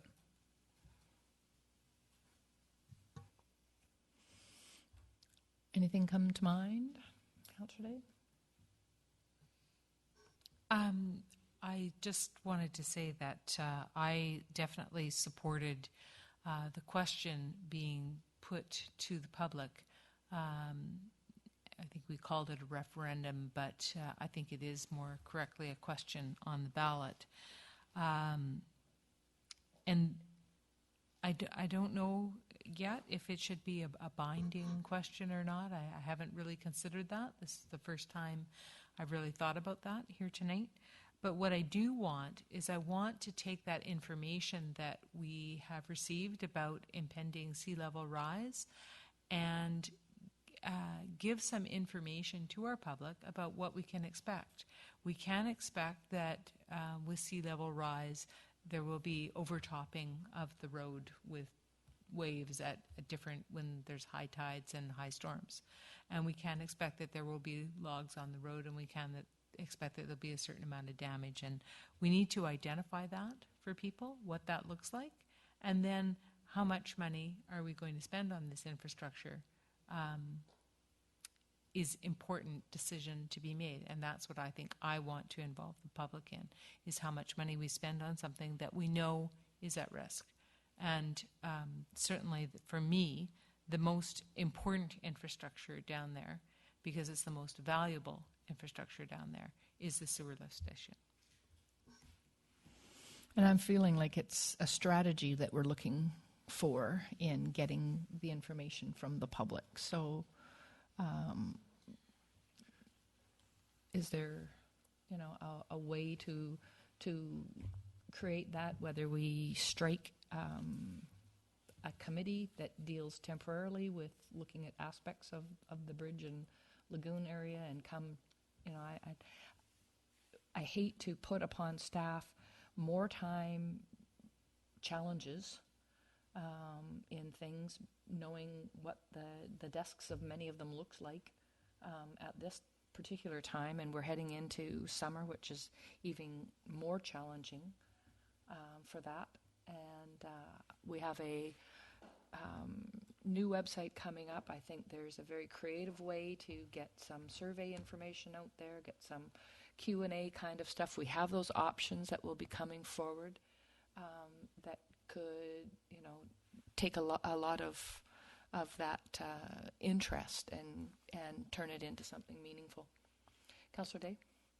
Sorry, I really want expert opinion. I don't want to keep burdening our staff to come up with a best guess.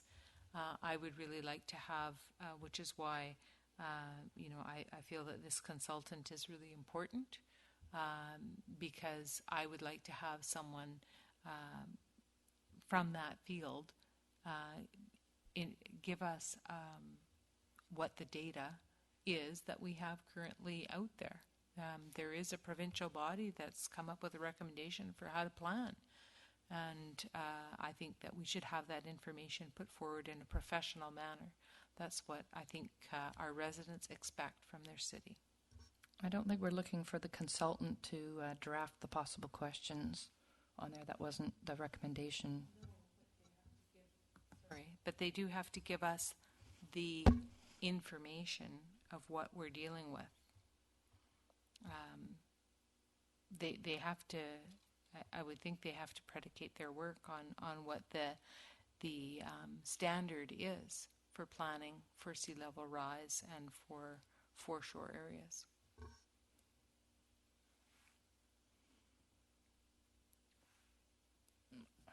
I just want to clarify, though, I'm not seeing in the consultant to be moving out much beyond the pump station. Madam Chair, if I may suggest, this looks like it's a tricky bit of the question. Yeah, it's just... Is that you could refer this off the agenda of council for this evening and possibly ask that TPI relook at it, possibly with a more clarified question in terms of the referendum or the question going forward, and that based on what the engineer's presenting in terms of the first step of getting information about the pump station, do we need to also do that for the bridge? Because those are the two issues here. There is the big issue of what's going to happen to the spit generally, but I think we deal with those things that we have we might have a bit of control over. Yeah. And it appears from the engineer's point of view that the pump station shows the greatest potential of creating a fairly catastrophic environmental concern if something happens to it. And, things like some of the controllers, I don't know what sort of level they are, but they could easily be, hit by salt water. Yeah, and I recognize that, and that's why, like, the reference of this motion is kind of separate, although it's related to the general topic of conversation. It's separate from where we're going on it. So I'm amenable to that. Councillor Cullington? Thank you. I also think that makes a lot of sense, and there's a number of pieces that will be coming forward over the next year that will be useful. I mean, one is the consultant's report that we've just talked about on the pump station. One is that we're doing the transportation master plan. That will provide useful information in terms of the traffic flows in relation to the bridge. And then the other piece, of course, is that this is the year when we're going to be getting the updated report on the bridge, so we'll have that information on, whether the bridge is here for a good time and a long time, or whether we've got some more immediate issues that we need to address. So, Chris, do we need actually a motion to refer it back to? That's correct. I must also warn council that you've assigned $75,000 to this. The longer we leave it, the less time there is to get it done and do any work before winter. So it's one of these juggling acts right now. But I think you can refer it back to TPI. Okay. And just to be, which I'll move. Just to be clear, we're not talking about the piece that we've already approved. This is the piece related to the question on the along with the election. Thank you. All right, call the question on that one. All in favor? Opposed? Motion carried. Thank you. Moving to Section 7, bylaws. Bylaw number 1504, final reading. Tax rate bylaw number 1504, 2013. All those in favor? Opposed? Motion carried. Item 7.2, bylaw number 1508, final reading. Colwood Sewer Utility bylaw number 1500, 2011. Amendment number 1, Schedule D. Bylaw number 1508, 2013. Second. All those in favor? Opposed? Motion carried. Final reading on bylaw number, Colwood Land Use bylaw number 1989, amendment number 103, CD14, zone 302, 324 Belmont Road. Did I miss one? Oh, pardon me, sorry. Bylaw number, yeah, we do need that one. Bylaw number 7.3, bylaw number 1498, final reading, revitalization tax exemption bylaw number 1498, 2013, hotels. All those in favor? Opposed? Motion carried. Final bylaw 7.4, bylaw number 1062, Colwood Land Use bylaw 302, 324 Belmont Road. Final reading. Second? I do need a second. Nope. You're seconding? Did you? Councillor Cullington? No, sorry, I was just looking because I was realizing the first, second, and third is 28th day of November 2008. Mm-hmm. Yep. That is correct. Just checking. Yeah. It was one that went through and then stopped for a while because the project wasn't going forward, so it's now looking like it may well go forward. Final reading, we have a motioner and a seconder, do we have? All those in favor? Opposed? Motion carries. Motion to move in camera? All those in favor? Motion carried. Thanks, folks.